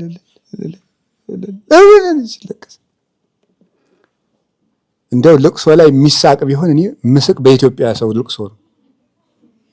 የሚሳቅ ቢሆን እንደው በማይክ ነበር ምስቀው የልቅሶ ዕለት ከት ብዬ ማለት ነው። አንተ ከሃዲ ሲል የነበረው የኔ ኑሩህ የኔ ደግ የኔ ጌታ የኔ አቤት ወሬያም ሁላ አይባልም እንጂ የገጠር ሰው መሳደብ ሲያምረው እነግርህ ነበር ይላል። ከፍተኛ ስድብ እኮ ነው። ግን ይገርማቸዋል። እነግርህ ነበር ማለት መነገር ይሻላል። አይ ምን የሚያዋርደው ነገር ኑሮ ነው እናንተ እንደው ብሎ በሰው እኮ አስጠርጥሮ ጨረሰው። ቢሰድበው አንድ ስድብ ነበር የሚሰድበው። እነግርህ ነበር ስላለው ግን ሌባልሁ ነው እንትን ነው እያለ ሰው ሁሉ ልቡ ታሞ ማለቁ ነው። እና እነግርህ ነበር ከባድ ስድብ ነው። እና ሁለት ከባድ ስድቦች አሉ። አንደኛው እነግርህ ነበር የሚለው ነው። ሁለተኛው የምልህ የጠፋኝ የሚለው ከባድ ስድብ ነው። ማለት ስድብ ሁሉ አይገልጽህም አንተን ማለት ነው። እንደዚያ ማለት ይሄ በጣም ከባድ ስድብ ነው። እና እንዲያው አሁን የምለው ያለ በቅዱስ ጳውሎስ ጋር ለኢትዮጵያ ኦርቶዶክስ ተዋሕዶ ቤተክርስቲያን ምዕመናን ለሁላችን ሁሉ ሳንሞት እንተያይ ነው የምለው። ሞት ስለሚወስደን ክርስቲያን አሁን እየታረደ እያየን ነው። እና ሳንሞት ብንፋቀር ምን አለ ለማለት ፈልጌ ነው። ሳንሞት እንተያይ። ልጄ ጢሞቴዎስ እባክህ ሳልሞት መጥተህ ልይህ አለው። አባቶቻችን ልጆቻቸውን፣ ልጆች አባቶቻቸውን ሳንሞት እንታረቅ። እማያስተያይ ሞት ግዱን ስለሚመጣ አያሳየኝ መባባላችን እንተው። አሁን ነው መተያያችን ጊዜ። አሁን እንዳላያችሁ ከተባባል ነገም በገሃነም የማንተያይበት ዓለም ውስጥ እንገባለን። አሁን ከተያየን ግን አሁን ከተፈቃቀድ እገሌ የተወደቀ ወንድማችን የተወደቀ እህታችን የተወደቀች ከተባለ ግን ነገ በክርስቶስ ፊት ደግሞ በፍቅር ለመተያየት እንበቃለን። እና ሳንሞት መተያየት አለብን። እኔ እውነቴን ነው። የኢትዮጵያ ኦርቶዶክስ ተዋሕዶ ቤተክርስቲያን ብቸኛ መፍትሄዋ መሰብሰብ ብቻ ነው። መሰብሰብ። ዲያብሎስ የሚሰጠንን የቤት ስራ ሁሉ አውጥተን ጥለን መሰብሰብ። የመጀመሪያው አንድ መሆን የኢትዮጵያ ቤተክርስቲያን መፍትሄዋ ነው። ሁልጊዜም ቢሆን እኔ አሁንም ቢሆን ቅዱስ ጳውሎስስ በክብር ሳልሞት ልይህ ነው ያለው። እኛ ደግሞ ተበልተን ሳናልቅ ሳንሞት ብንገናኝ ጥሩ ነው። እማያገናኝ ሞት ስላለ ሞት መጋረጃ ነው። ክረምት አያተያይም፣ ውሃው ይሞላል። በቃ ማዶ ለማዶ ሆኖ መክረም ነው እስከ መስከረም። አሁንም የማያተያየን ሞት ስለሚመጣ ወንድሞቻችን እህቶቻችን ጋር መፋቀር፣ ቤተ ክህነት እንደ ቤተ ክህነት እኔ አንተን ቢያረገኝ ይላል አንዳንድ ሰው ምክር ሲመክር፣ እኔ አንተን ቢያረገኝ እንዲህ ያረግ ነበር እንደሚባለው እኔ አሁን አንድ ሰው በቃ እኔ ያልሆንና ሌላ ሰው የሆነ ሰው እየመከረን አድርጋችሁ ቁጠሩ። አሁን ቅዱስ ጳውሎስ እየመከረ እንደሆነ እንደሚመክረን አስቡ። የኢትዮጵያ ቤተ ክህነት ሆይ፣ የኢትዮጵያ ምዕመናን ሆይ፣ የኢትዮጵያ ካህናት ሆይ፣ የኢትዮጵያ መነኮሳት ሆይ፣ የኢትዮጵያ ክርስቲያኖች ሆይ እናንተን ቢያረገኝ አሁን ተሰብስቤ አንድ ሆን ነበር ነው የሚለን ቅዱስ ጳውሎስ። ቢያንስ እንደው ኑረን መፋቀር እንኳን ቢያቅተን እየሞትን መታረቅ እንዴት ያቅተናል? ሰው እየታረደ ሰው እየሞተ ዘብዛባ ሁላ እኮ ነን። እንደው በእውነቱ እንደው ዝብዝብ ያልን እንደው ምን እላችኋለሁ? ለምን መሰላችሁ ዘብዛባ ያልኩት? ትልልቅ የቤተ ክርስቲያን አጀንዳ እያለ ሰደብከኝ እንትን አልከኝ እንዲሁ ምን ይሉታል? አሁን ይሄን ተከናንበብኝ አልፈነበረ ሰው እየሞተ ማለት ሰው ሞተ፣ የክርስቶስ አካል ሞተ ብን ማን ይሰማል? አንዳንዳችንን እንደ ቀበሮ ነጥቆ ሲጨርሰን ይዘ ጊዜ ይገባናል። አሁን እኔ የምለው ቅዱስ ጳውሎስ ወደ ክብር እየሄደ ነው።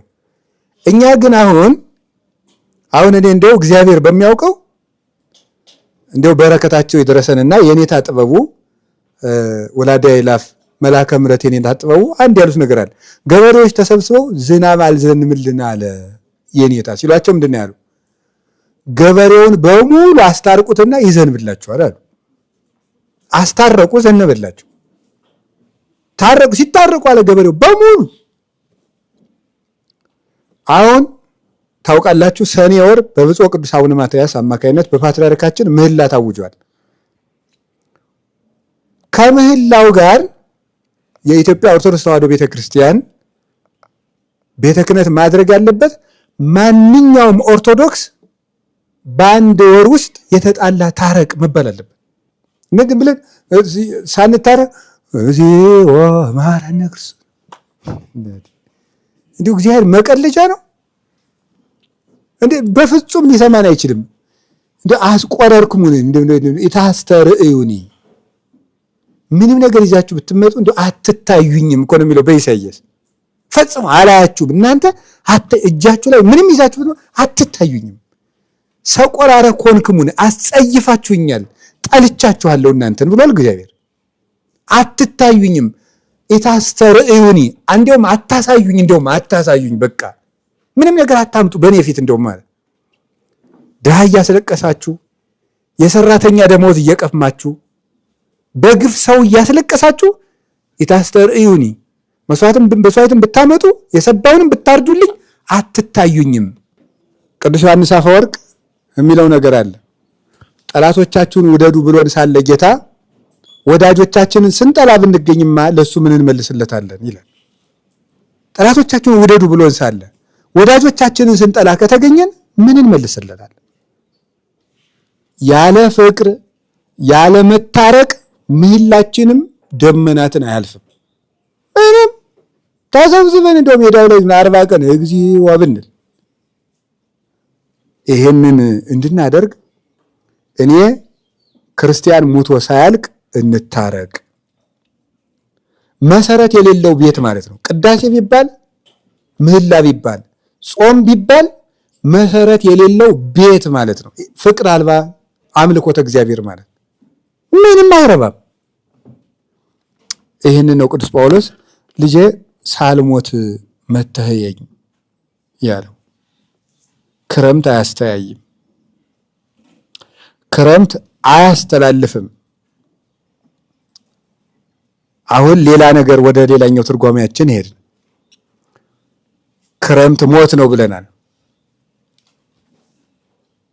ክረምት አያስተላልፍም አይደለም። ወደ ቆላ ወደ ደጋ አይኬድም፣ ወንዙ ሁላ ስለሚሞላ ክረምቱ በጋው ሁሉ ጭቃ ስለሚሆን ጽድቅ መስራት የማትችሉበት ዘመን ሳይመጣ አሁንኑ ወደ እግዚአብሔር ተመለሱ ማለት ነው። ጽድቅ መስራት የማትችሉበት ጊዜ ሳይመጣ አሁንኑ ወደ እግዚአብሔር ተመለሱ።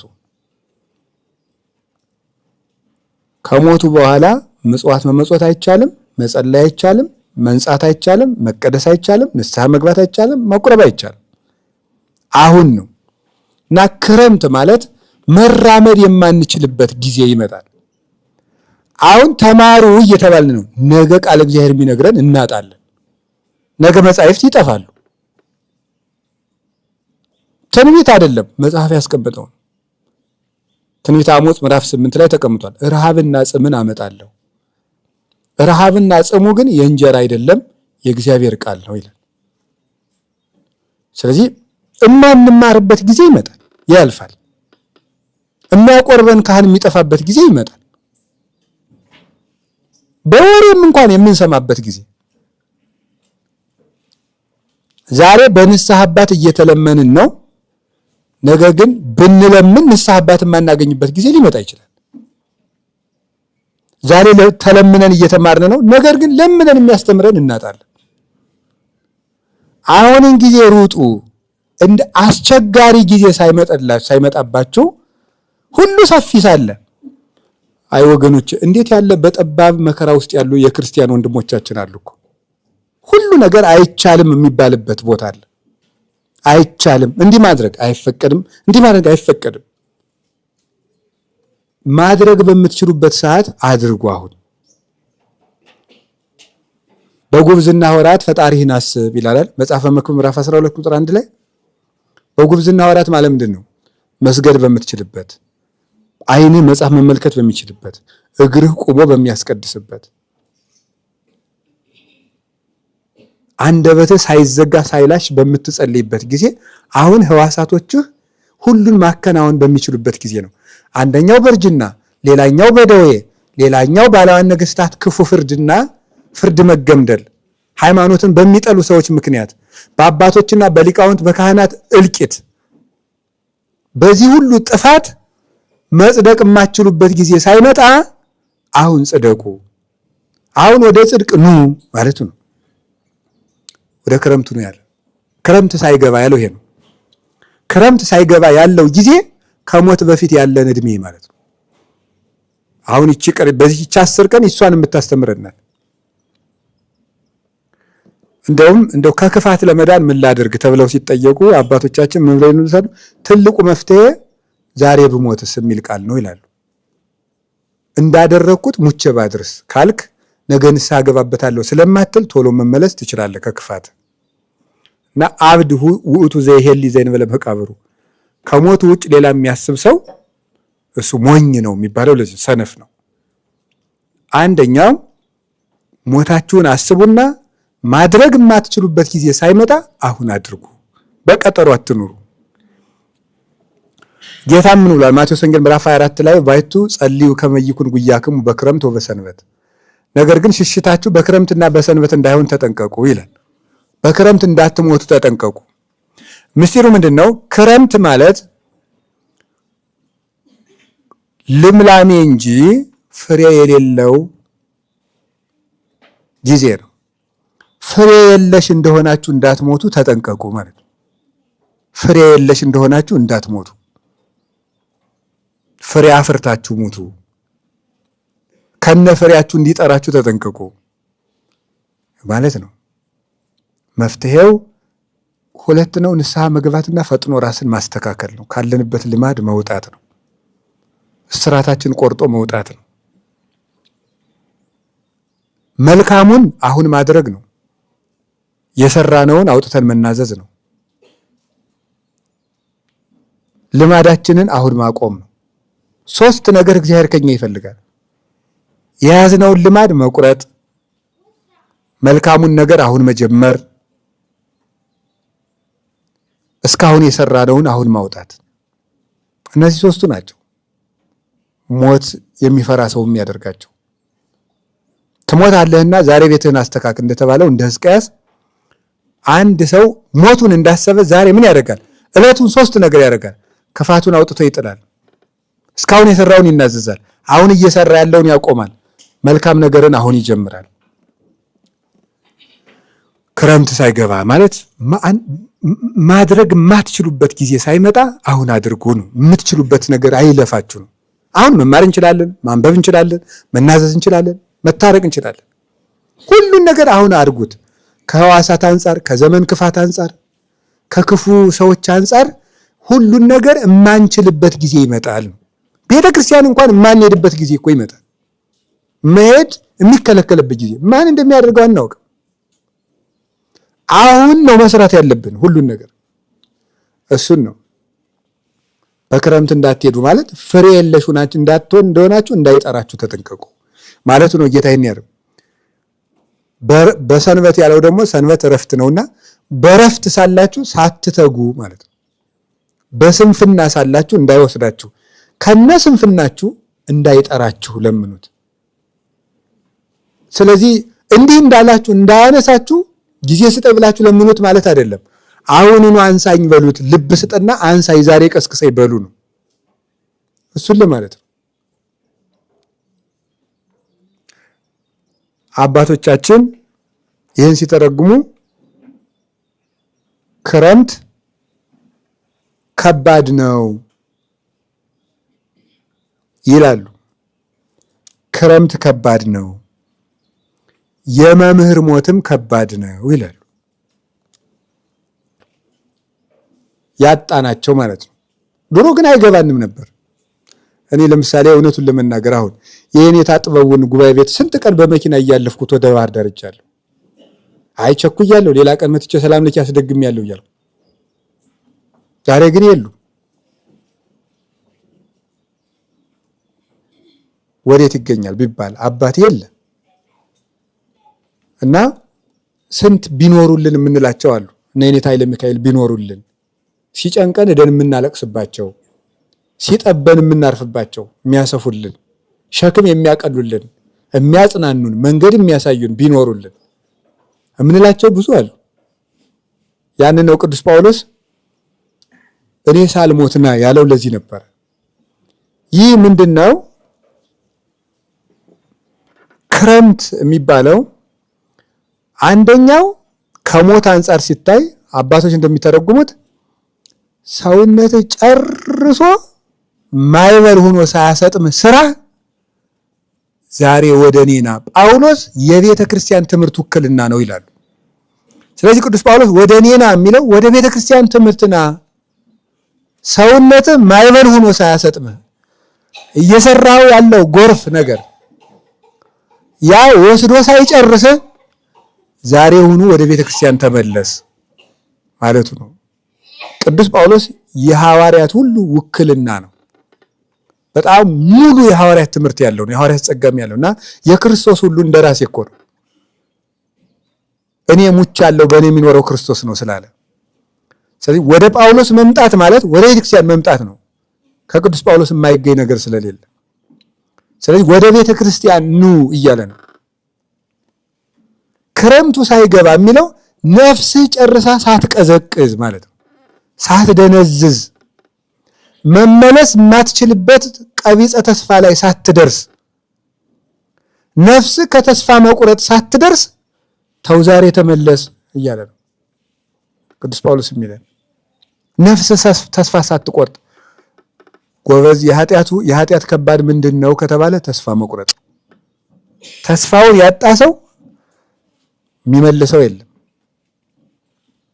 እንደ ፈርዖን እዚያ በኋላ እንደሰማው እግዚአብሔር ማን ነው የሚለው። ስለዚህ ነፍስ ሳትቀዘቅዝ አሁኑኑ ገና አንድ ጊዜ ወደ ኃጢአት አንድ ጊዜ ወደ ጽድቅ፣ ቢያንስ እየቆረቆረ ኃጢአት የምሰራበት ጊዜ ላይ ሆነ አሁንና ልጄ ነው የሚለው እግዚአብሔር። አሁን ተመለስ። ጨርሰ ውርጭ ካሁን ጨርሰ ከቀዘቀዘች ነፍስ ሙቀቷን ካጣች በኋላ እንዲያውም ምን ይላሉ አባቶቻችን? ቅዱስ እንጦንስ ነው የተናገረው። የነፍስ መቀዝቀዝ ምሕረት የሌለው የቀትር ጋኔን ነው ይላል። የነፍስ መቀዝቀዝ ማለት ፈጽማ ነፍስ ቀዝቅዛ ምንም ነገር የማይሰማት በቃ ድንዝዝ ካለች ከቀትር ጋኔን ይልቅ እንደውም ይሄ ይፈራል፣ ይሄ ይብሳል። ያ የቀትር ጋኔን እንደው ጠንብሶ እንደሚጥለው ይሄኛው ምሕረት የለሽ ነው። አሳልፎ ለአጋንንት ይሰጠናል። አይምሮአችን ተላልፎ ይሰጣል። ከዚያ በኋላ ዝም ብለን እየመሸ እየነጋን እንኖራለን። እንደተባለው ምንድነው ትናንት እዚህም ስናገር ነበር በአንድ መድረክ ላይና ሁለት አይነት ፍቅር አለ ይላሉ አባቶች። እግዚአብሔርን እስኪረሱ ድረስ ደርሶ ራስን መውደድና ራስን እስኪረሱ ድረስ ደርሶ እግዚአብሔርን መውደድ እና ራስን እስከ መርሳት ደርሶ እግዚአብሔርን መውደድ የጳውሎስ ነው። እግዚአብሔርን እስከ መርሳት ደርሶ ራስን መውደድ የኛ ነው። ፈጽሞ ጀዋላ ሰው በራስ ወዳድነት ከታሰረ ይጠፋልና አረ ጨርሰ ሳጠፋ አሁን ተመለስ እያለ ነው ቅዱስ ጳውሎስ በጢሞቴዎስ በኩል ለኛ የሚነግረን። ቅዱስ ጢሞቴዎስ ያ ችግር ኖሮበት አይደለም።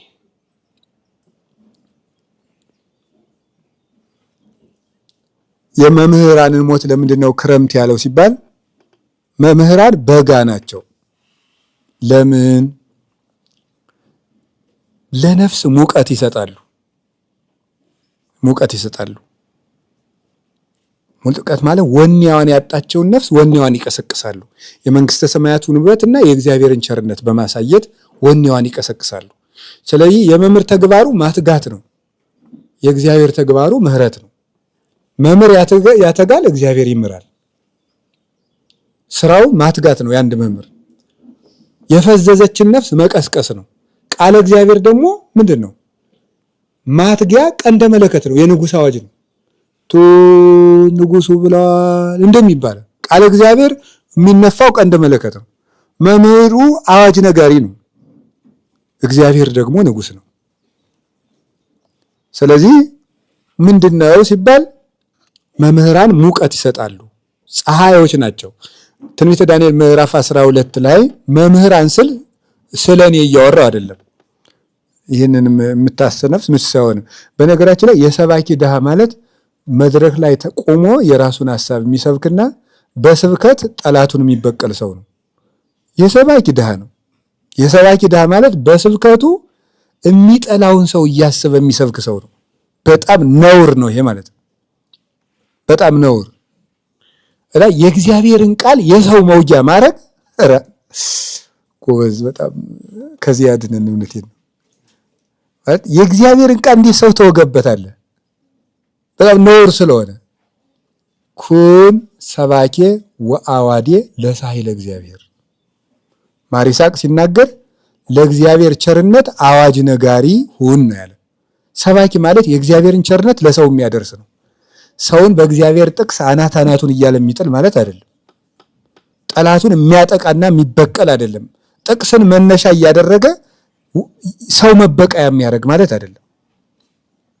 ሮሜ ምዕራፍ እንዲህ ነው የሚለው፣ እንዲህ የሚላችሁ እናንተን ነው አይባልም። ኖር ነው እንደ በጳውሎስ አምላክ አይባልም።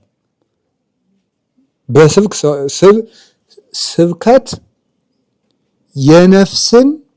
የነፍስ ወደ ክርስቶስ ማጥመጃ መረብ ነው እንጂ ስብከት ሰውን መጉጃ ሰይፍና ጦር አይደለም። አይደረግም። ቢሆን በቅቶ መስበክ ነው። ካቃተን ደግሞ ዝም ብለን ቃሉን መናገር ሸጋር። ወደ ቃሉ ስመልሳችሁ መምህራን ፀሐይ ይባላሉ፣ ክርስቶስም ፀሐይ ይባላል። እሱ የባህሪ አምላክ ነው። መምህራን ደግሞ ምንድነው?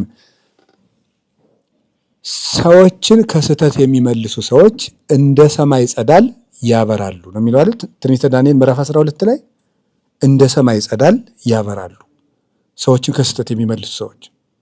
ስለዚህ ክረምቱ ሳይመጣ ወደ እኔና ማለት መምህር ሳታጣ ወደ ቤተክርስቲያን ተመለስ። ለምን ያሳያል? ፀሐይ በብርሃኗ እንደምታሳይ መንገድ የሚያመለክታል። ቢያንስ ዛሬ በዚህ ዘመን በተግባር የሚያሳየን ብናታ በቃል የሚያሳየን ግን አለ። ቅዱሳንን ባናያቸው የቅዱሳንን ሕይወት ግን እየተነገረን ነው።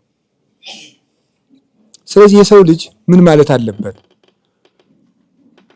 መምህር ሳናጣ ቶሎ ብለን መስተካከል፣ የሚነግረን ሳናጣ፣ ብርሃን ሳይጎልብን። የቤተክርስቲያን አባቶች እነ ቅዱስ ዮሐንስ አፈወርቅ እነ ቅዱስ ቄርሎስ እነዚህ አባቶቻችን የቤተክርስቲያን ብርሃኖች ናቸው። እናንተ የዓለም ብርሃን ናችሁ እንዳለ። ስለዚህ በምትችሉበት ሰዓት መምህራን በሚያሞቁበት ሰዓት ብርሃን የሚያሳይ መንገድ የሚያመለክት ሳለ አሁን ዛሬ እውነት ለመናገር የሚሰማ ነው እንጂ ለቤተ ክርስቲያን መፍትሄም ሞልቶን ነበረ። የሚሰማ ግን የለም። መፍትሄስ ሞልቶን ነበር። የሚሰማ ካለ ጆሮ ካለ ምን ማድረግ እንዳለብን ቅድስት ቤተ ክርስቲያን ይህንን ዘመን እንዴት መሻገር እንዳለባት መፍትሄ ሞልቶን ነበር። መፍትሄው ደግሞ የኔ መፍትሄ የመምህር ገሬ መፍትሄ ሳይሆን የራሷ የቤተ ክርስቲያኒቱ መፍትሄ ከቤተ ክርስቲያን ያገኘ ነው። ቤተ ክርስቲያን የምንላቸው እኮ የቅዱሳን ንብረት እና የክርስቶስ ንብረት ነው። ከቅዱሳን አባቶቻችን ከነዚያ ከዋክብት ከነ ቅዱስ ዮሐንስ አፈወርቅ ያገኘ ነው ብዙ መፍትሄ ነበር ጆሮ ቢገኝ። ስለዚህ በቤተ ክርስቲያን ያላችሁ ሆይ ክረምት ሳይመጣ ወደ ጳውሎስ ተመለሱ ማለት ወደ ቤተ ክርስቲያናዊ መፍትሄ እንመለስ ነው። አሁን ዛሬ በዚህ ዘመን ሁሉም ክርስቲያን ጨንቆት በየሚዲያው የየግሉን መፍትሄ የሚንጫጫበት ጊዜ ነው። ሁሉም የሚያደርገው ጠፍቶት ማለት አንዱ እንትን እናድርግ ይላል፣ አንዱ ደግሞ እንትን እናድርግ፣ አንዱ ደግሞ እንደዚህ ነው። ሁሉም እየለፋ ነው። አሁንም ቢሆን ታልቆ ተርፈክሙ ነው፣ መበላላት ነው የቀራችሁ ብሏል ቅዱስ ጳውሎስ። ተበላልተን ሳናልቅ ክረምቱ ሳይገባ ማለት ተበላልተን ሳናልቅ ወደ ቤተ ክርስቲያናዊ መፍትሄ እንመለስ። ቤተ ክርስቲያናዊ መፍትሄ ሞልቷል። ጆሮ ካለ እስቲ ወንድሞቻችን መፍትሄ አለን የምትሉ መምህራን እስቲ ተሰብስቦና መፍትሄ አንጡ። ማን ብሎናል? ያለንም የለም። እስቲ የምትለፈልፉት መምህራን ሁሉ በዚህ በየሚዲያው እየወጣችሁ ከመለፍለፍ ለቤተ ክርስቲያናችን አንድነት ቤተ ክርስቲያናችን ይህን ክፉ ጊዜ እንድትሻገር ምስቲ ልጆቻችን ምን ትላላችሁ ቢባል ቤተ ክርስቲያን ራሷ መድኃኒት አላት። ክርስቶስ በውስጧ በጉያዋ ያስቀመጠላት የመድኃኒት እናት ናት። ቤተ ክርስቲያን መድኃኒት ያላት ቤተ ሳይዳ ናት። ሁሉ ያላት ናት ቤተ ክርስቲያን እና ቤተ ክርስቲያን ራሷ መድኃኒት አላት። መድኃኒት የያዘችውን ቤተ ክርስቲያን ነው የምናሳምማት። መድኃኒቷን አላወጣው ብለን ማለት። ስለዚህ ቅዱስ ጳውሎስ አራት ክረምቱ ሳይገባ ወደ እኔና ብሏል። ቅዱስ ጳውሎስ የቆሮንቶስን ቤተክርስቲያን ችግር የፈታበት አለ። የተሰሎንቄ ሰዎችን ችግር የፈታበት አለ። የሚገርማችሁ በዚህ ዘመን ቤተክርስቲያን እየገጠማት ያለው ፈተና መፍትሄ ሁሉ ቅዱስ ጳውሎስ በነበረበት ዘመን በነበረች ቤተክርስቲያን የገጠመ ነው። ሁሉም ችግር እነዚያን መፍትሄዎች እናውጣቸውና እንተግብራቸው። ከዛ እግዚአብሔር መልስ ይሰጣል እና ክረምቱ ሳይገባ ወደ እኔ ና ያለው ይሄንን ነው። መንገድ የሚያሳይ ሳይጠፋ፣ ትርጓሜ ሳይታጠፍ፣ መጻሕፍት ሳይዘጉ፣ የቅዱሳን አባቶቻችን ትምህርት መቋረጥ ሳያገኘው ይህንን ጊዜ ወደ መፍትሄ መምጣት። መምህራን ተሰብስባችሁ ስለ ቤተ ክርስቲያን የትምህርት አንድነት አንድ አድርጉ። መነኮሳት ተሰብስባችሁ ስለ ገዳማችሁ አንድ አድርጉ። ካህናት ተሰብስቡና አንድ አድርጉ። ምዕመናን ተሰብሰቡና ልጅ አስተዳደጋችሁን፣ ትዳሩን ተወያዩበት። ኑ ልጆቻችን መባል አለበት ክረምቱ ሳይገባ። ቤተ ክርስቲያን ጨርሶ ሸክሙ ሳይከብዳት፣ ልጆቿ ታርደው ሳያልቁ ውስጣዊ መፍትሄ ያስፈልገናል። እኔ ሁልጊዜም የምናገር ጸሩ ለሰብ ሰባ ቤቱ። ጌታ እኮ ነው የነገረን። የሰው ልጅ የክርስቶስ ጠላቶቹ ቤተሰቦቹ ናቸው አይደል እንዴ? የገዛ ደቀ መዝሙሩ ይሁዳ የሰው ልጅ ጠላቱም ከቤቱ ነው ብሏል። የቤተ ክርስቲያን መከራ እኛው ነው ያለን። አንዱ እኔ ነኝ፣ አንዱ ደግሞ ሌላው አባ ነው፣ አንዱ ደግሞ ሌላው መምህር ነው፣ አንዱ ሌላው ሰባኪ ነው፣ አንዱ ሌላው መነኩሴ ነው፣ አንዱ ሌላው ቄስ ነው። እኛው ላይ ነው የቤተ ክርስቲያን ችግር ያለው። ምዕመናን ላይ ነው የቤተ ክርስቲያን ችግር ያለው። በመጠቋቋም የሚመጣ ነገር የለም። እኛ ተነስተን ምን ያውሪ ህዝብ እነዚህ ተነስተን የወንበዴ ሁላ ተሰግስጎ ቤተ ክርስቲያን ውስጥ ምዕመናን ደግሞ ቋውንና ካባውን መስቀሉን ይዘል አጭበርባሪ ሁላ አባቶችን ምዕመናን ደግሞ አባቶች ይህ ህዝብ ተነግሮ ይሰማል። ከዚህ ሁሉ በፊት ወደ ቅዱስ ጳውሎስ መፍትሄ ብንመጣ መልካም ነው። ክረምቱ ሳይገባ መትሄኝ ብሏል ቅዱስ ጳውሎስ። እኔ ዘመን እየከበደ እንጂ እየቀለለ አልሄደም። ዝም ብሎ ቁጭ ብሎ እናቴ በትንቢት ዝም ብሎ ይቀላል የሚመስለው ሰው አለ። አይ ችግር የለም 2000 እንትን ቀላል ነው የሚመጣው። እኮ ግሩም እኮ ነው። ትዝ ይለኛል እናቴ ብዙ ትንቢት ሲነገር በኢትዮጵያ በ2011 12 በ2014 ኢትዮጵያ እንትን በ2015 ባህር ዳር፣ ጎንደር፣ ድሬዳዋ ተጠንቀቁ ማት ይፈስባቸዋል። በ2016 ቀን ይወጣል። በ2017 ይወጣል። የሚወጣም የሚገባም ቀን የለም። ምንም ነገር የለም። ፀሐይ ከሆነ ድሮም ይገባል፣ ዛሬም ይወጣል። ያው ነው። የተለወጠ ነገር የለም። አሁን ጠፉ እናቶች እነዚያ የት ሄደው እንደሆነ ወይ ለነሱ ብቻ ነግቶ እንደሆነ እንጃ የሉም። አሁን በ2000 ምናምን የሚል የለም። ነጋላቸው እናቴ። አይ እናቴ ነቢያት። ከዛ ደግሞ ምን እንዲለው ሲጠየቁ በሆነ ቦታ ላይ ተፈጽሞ አልፎ ነው ሊል ይችላል እኮ ደግሞ አይታወቅም። የሚለው አያጣም ሐሳዊ የለም። ይሄ ሁሉ ነገር ቁጭ ብለን በታመን እንደው እግዚአብሔር እንደው እግዚአብሔር እና እግዚአብሔር ምን ያርገን? አሁን የሚያስፈልገን ቁጭ ብሎ ማሰብ። ቤት የሚሰራ ሰው የሚፈጅበትን እንጨት ቁጭ ብሎ ያስብ እንዳለ ጌታ ቁጭ ብለን ማሰብ ይፈልግብናል። አሁን ራዕየ ዮሐንስ ምዕራፍ 2 ላይ ያለው ነገር ሸጋ መፍትሄ ነው። ቁጥር 3 ላይ ያለው ምንድነው ያለው? አይ ምንድነው ያለው? አንደኛ ከወዴት እንደወደቅክ አስብ። ሁለተኛ ንስሐ ግባ። ሶስተኛ የቀደመ ስራህን ጀምር። 3 መፍትሄ ነው የሰጠን። የኤፌሶን ቤተክርስቲያን ወድቀሻል ተባለች። ምንድነው መፍትሄው ስትል መንፈስ ቅዱስ ምን አላት? ከወዴት እንደወደቅሽ ቁጭ ብለሽ አስቢ። ቁጭ ብሎ አሁን መወያየት ያስፈልጋል። መጮህ አይደለም ያስፈልጋል። ቁጭ ብሎ መወያየት። ተሰብስቦ መወያየት በየቦታው ምዕመናን እንደ ምዕመናን ቁጭ ብሎ እየተደማመጡ እገሌ አውሬ ነው እንትና ነው እንዲያደርጉ ቁጭ ብሎ መወያየት፣ ማሰብ። እንዴት እንደወደቃችሁ አስብ። ከምንድን ነው እንደዚህ ሆን ነው? መቼ ጀምሮ ስራ ተሰርቶብን ነው እንደዚህ አይነት እብድ የሆን ነው? ተሰብስበን ቁጭ ብሎ ማሰብ። ከመቼ ጀምረ ነው እንዲህ ብለን የጠፋ ነው? ምን ሆነን ነው እንዲህ ሆን ነው? ቁጭ ብለህ አስብ። ሀሊ ከመእማይቴ ወደቀ፣ ከወዴት እንደወደቅ አስብ። ነስህ ቀጥለሳ ንስሐ ግባ፣ የቀደመ ስራህንም ስራ። ወማኮሰ አድለቀልቃ ለማይቶትከ፣ ያለዚያ ግን መቅረዚቱን ካንተ ወስዳታለሁ አጠፋታለሁ። ለመ ኢነሳይከ፣ ካልተመለስክ፣ ወለመ ኢገበርከ ዘቀዳሚ ግብረከ፣ የቀደመ ስራህን ካልሰራ ማይቶቷን አጠፋታለሁ ማለት ቤተክርስቲያን ትጠፋለች። በዚህ ያለች ቤተክርስቲያን የኢትዮጵያ ቤተክርስቲያን ትጠፋለች። ለምን አትጠፋም? ጠፍታ የለ መዋቅሩ ይጠፋል። የጠፋ ቤተክርስቲያን የለም ወይ? አለ። ስለዚህ ምን ማድረግ? ቁጭ ብለህ ከወዴት እንደወደቅ ካሰብ ንስሐ ግባ፣ የቀደመ ስራህን ጀምር። አሁን ሁላችንንም የኢትዮጵያ ቤተክርስቲያን እንድትሻገር ቁጭ ብለን ማሰብ አለብን። ገዳማት በገዳም ቁጭ ብሎ እንደ ቤተክርስቲያን ማሰብ፣ ዝም ብሎ እንደዚህ ብሎ እንደ ጋሪ ብሎ እዚህ ብቻ አይደለም የሚታየው።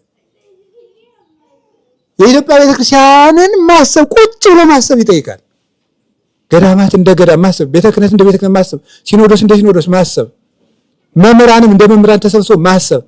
እኔ የምለው ስለ እንደው ቅዱስ ጳውሎስ እየጠራን ያለው መፍትሄ እኔ ይሄ ነው። ለቤተ ክርስቲያን ፈውሷም ድህነቷም መሻገሪያዋም ወንጌላዊ መፍትሄ ነው።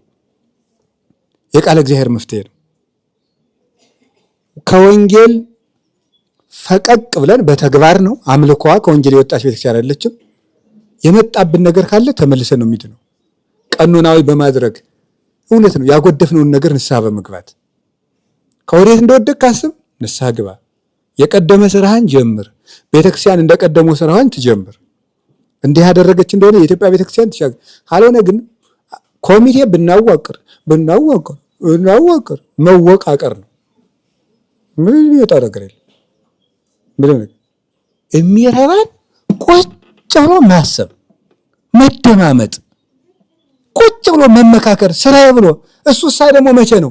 ክረምቱ ሳይገባ ሳታልቁ አሁን እወቁበት ነው። ቅዱስ ጳውሎስ ለየዘመናቱ ችግር የሰጠው መፍትሄ እኮ ነው። ሳታው ቁጭ ብለው እወቁበት። አሁን ነው እኮ የሚታሰበው። አደኛ ነገርሳ የሆነ ችግር ይመጣል፣ ሆ ከዛሳ እረስተ ነው። ሰይጣን ደግሞ በደንብ አድርጎ ያስረስ። ትንሽ ስንጫጫ የታባሽ እንደው ተንጫጭና ምን ታመጫለሽ? ክርስቲያን ኦርቶዶክስ ተንጫጭ፣ ዝም ብለሽ እንንጫጫለን። ከዛ ወደ የኑሯችን ጥልቅ ብለን ስንገባ ደግሞ እርስት ስናደርገው አንድ የሚያስለቅሰን መከራ ከች፣ እርስት ስናደርገው አንድ የሚያስለቅሰን መከራ ከች። ስለዚህ አሁን ቁጭ ብሎ ሐዋርያዊ መፍትሄ በፍኖተ አበው የታገዘ መፍትሄ ያስፈልጋል። ሁላችንም ከመንገድ የሳትነው ብዙ ነገር አለ። እነዚያን ቤታች ምንድነው ያለው እግዚአብሔር ሕዝቅያስን? ቤትህን አስተካክል፣ ሂድና ሰናክሬምን እንዲህ አድርግ አይደለም ያለው፣ ቤትህን አስተካክል። ወደ ቤት ገብተህ አስልቅስ። እኛ ቤታችን ይስተካከል። ቤታችን ሲስተካከል ስለ ሌሎች እግዚአብሔር የምንሰራውን ነገርም ቀጥሎ ይታቀዳል። ምዕራፍ 1 ቤታችንን ማስተካከል፣ ምዕራፍ 2 ይሄንን የምለው ምንድነው? ይሄንን የምለው ችግሩ ምንድነው? ነብዩ ኢሳይያስ አንድ ቃል ተናግሮ ነበር። እግዚአብሔር ወደ ጠፉት እስራኤል ማንን ልላክ ቢለው ለምጽ አለብኝ እንጂ ይሄድ ነበር ብሏል። እኔ በበኩሌ ኢሳይያስ ደግሞ እንዳትሉ ደግሞ ኧረ እንደው ስለ መድኃኒዓለም አይመጣልኝም ራሱ ማለት የፈለኩት ሌላ ነው። ምን ለማለት ፈልጌ መሰላችሁ? የቤተ ክርስቲያን መፍትሄ በልቤ ውስጥ እየወጣ እየወረደ እኔ ግን ያልተለወጥኩ ሰው በመሆኔ ደግሞ ደንግጬ ተዋዋለሁ። አንተ ማን ሆንክና ነው ደግሞ እንደዚህ በዳር ፈቁጭ? መጀመሪያ ራስህ ጥሩ መነኩሴውን ከሚለኝ አረዘው እንተላለቅ ዘው አሪያ ግን ምን እናርግ መስ ቢሆንስ ታዲያ መስ እንግዲህ እንናገር በቃ እኔን የበላኝ ሰዓትም ካለ እናንተን እንዳይበላችሁ ተጠንቀቁ። ስለዚህ እኔ የምለው ያለ ዘመዶች እዚህ ቁጭ ያልነው መናኞችም ደቀ መዛሙርትም ምዕመናንም ሁላችንም ሰፊ ጭንቅላት ማን ሊኖረን ይገባል። እንደ ኢትዮጵያን ቤተክርስቲያን የሚያስብ ሰፊ አይምሮ ቁጭ ብለን የቤተክርስቲያንን ችግር ምን እናርግ ማድረግ አለ ማለት አለብን። ምን እናርግ ማለት አለብን። እንዴ አታጣልፈኝ ይላለች ጓጉንቸር አሉ። ቤት ሲቃጠል እዚያ ማዶ እያለ እየቻሉ አታጣልፈኝ ምን እዚህ ትለፈልፋለች። እሳቱ ያለ እዚያ ማዶ አንቺ ውሃ ውስጥ አይደለሽ እንዴ? ኧረ አይባልም እንዴ። እሳቱን ሲያጠፋ ቤት ያለው ውሃ ቢያልቅ እኔን እዚህ ወስዶ ቢጨምሩኝ ይሳለች እንዴ? እውነቷን እኮ ነው እንዴ። መነኩሴ ሁላ እዚህ ተማሪም ወለ መነኩሴ ሆነ እዚህ ቁጭ ብለን ዳቢያችን አለ ምን ተመስገን ሊባል ነው። ዝም ብለን ቁጭ ብለን ምንድን ነው ይሄ ጋሪ ወደዚህ ማይል ማለት ነው። ስለዚህ አሁን ሁላችንም እኔ ጆሮ ካለን የኢትዮጵያ ቤተክርስቲያን ተሰብስባ ከልጆቿ ጋር ማሰብ ያለባት ጊዜ አሁን ነው። ቁጭ ብላ የምታስብበት ቤቷን የምታስተካክልበት እገሌ ብዬ ከቤት እንደው ረገኝ ራዕየ ዮሐንስ ላይ ምንድነው ምዕራፍ 11 ላይ ያለ ነገር አይ ምንድነው ያለው? ቤተ መቅደሱ ለካዋለኝ ይላል። መጥን ቤተ መቅደሱ ለእግዚአብሔር ቤተ መቅደሱ ለካዋለኝ እድሞውን ግን እንዳትለካው ብሎኛል ብሎ ለተወው ትርጓሜው መቅደሱን ለካው እንጂ እድሞውን አትለካው ብሎኛል። እኔ ከቤተ ክርስቲያን ውጭ ያሉት ሰዎች ስለሚፈጥሩት ችግር ትቼ እኔ ውስጥ ያለነው ነገር ነው የማወራው። ጉዳዩ መቅደሱን ለካ እንጂ ውጭውን አትለካው ማለት እነዚያ ለፍርድም አይቀርቡም። የሚለካው የሚመጠነው ቤት ያለው ነው። ስለዚህ አሁን በረከትም በቤተ መቅደስ ይጀምራል፣ መቅሰፍትም በቤተ መቅደስ ይጀምራል። አሁን ቁጭ ብለን አስበን ተመካክረን እኔ ራሴም እንኳን ቢሆን እኔ ራሴ እንኳን አይ አባ አንተ የዚህ ችግር መፍትሄ አንተ ስለሆንክ ያንተ መምህርነትም እረፍ ከተባልኩ እኔም ማረፍ መፍትሄ መወሰድ ያለበት እስከዚህ ድረስ ታስቦ ነው። ሰው ችግር ከሆነም ችግር ያለባቸው ሰዎች በቃ አረፉ አንተም መምህራቱን አንተም ነገሬም ረፉ አንተም በዚህ ተሰማራ ብለን ቁጭ ብለን ማሰብ እንደ ቅዱስ ሲኖዶስ እንደ ሀገረ ስብከት እንደ ገዳም ቁጭ ተብሎ ተሰብስቦ ቤተክርስቲያናችን በዚህ ማይበል ጊዜ እንድትሻገር ራሳችንን እንዴት እናስተካክል፣ ለነገ እንዴት ብለን እናቅድ። በሰው ላይ ማቀዱስ ቀርቶ ለራሳችን ባቀድ እንዲሁ ጽድቁስ ወግቶ አሉ ቀርቶ በወግ በኮነነ። ስለዚህ የመዳን ቀን ዛሬ ስለሆነ ሁላችንንም አሁንም ቢሆን አልመሸም፣ ከቀረን ግን ይመሻል። ልክ ክረምቱ እንደሊገባ 10 ቀን ነው የቀረው ብያችኋለሁ። ይቺ 10 ቀን ነገ ሳምንት የምትደርስናል። የቤተክርስቲያናችን ችግርም ቶሎ ካልተመለስ የዚህን 10 ቀን ያህል ቅርብ ነው። ጥፋታችን ቅርብ ሆኖ ነው የሚታየኝ ነው። በቃ እንደው ስንጠፋ በደንብ ነው የሚታየኝ። የዚህችን ሳምንት ያህል ቅርብ ሆኖ ጥፋታችን በዚህ አካሄዳችን ማለት ነው። ቁጭ ብለን ካሰብን ደሞሳ ልብ በሉ ጌታ በ12 ደቀ መዛሙርት ነው ይህንን ሁሉ ምዕመን ያፈራው። እንኳን ይሄ ሁሉ ክርስቲያን እያለ ቁጭ ብለን ካሰብን ቤተክርስቲያን ልልናዋ ሩቅ አይሆንም። ቁጭ ብለን ካላሰብን ደግሞ የዛሬ ሳምንትን ያህል ጥፋታችን ቅርብ ነው። ክረምቱ ሳይገባ ልጅ ሆይ ፈጥነህ ና ብሏልና ሁላችንም ለቅድስት ቤተክርስቲያናችንና ለራሳችንም ነፍስና ሰውነት ወደ ሐዋርያዊ መፍትሄ ፈጥነን እንድንመጣ የቅዱስ ጳውሎስ አምላክ ይርዳን። ክረምቱ ሳይገባ ፈጥነህ ና። ወስብሐት ለእግዚአብሔር። ይቆየን።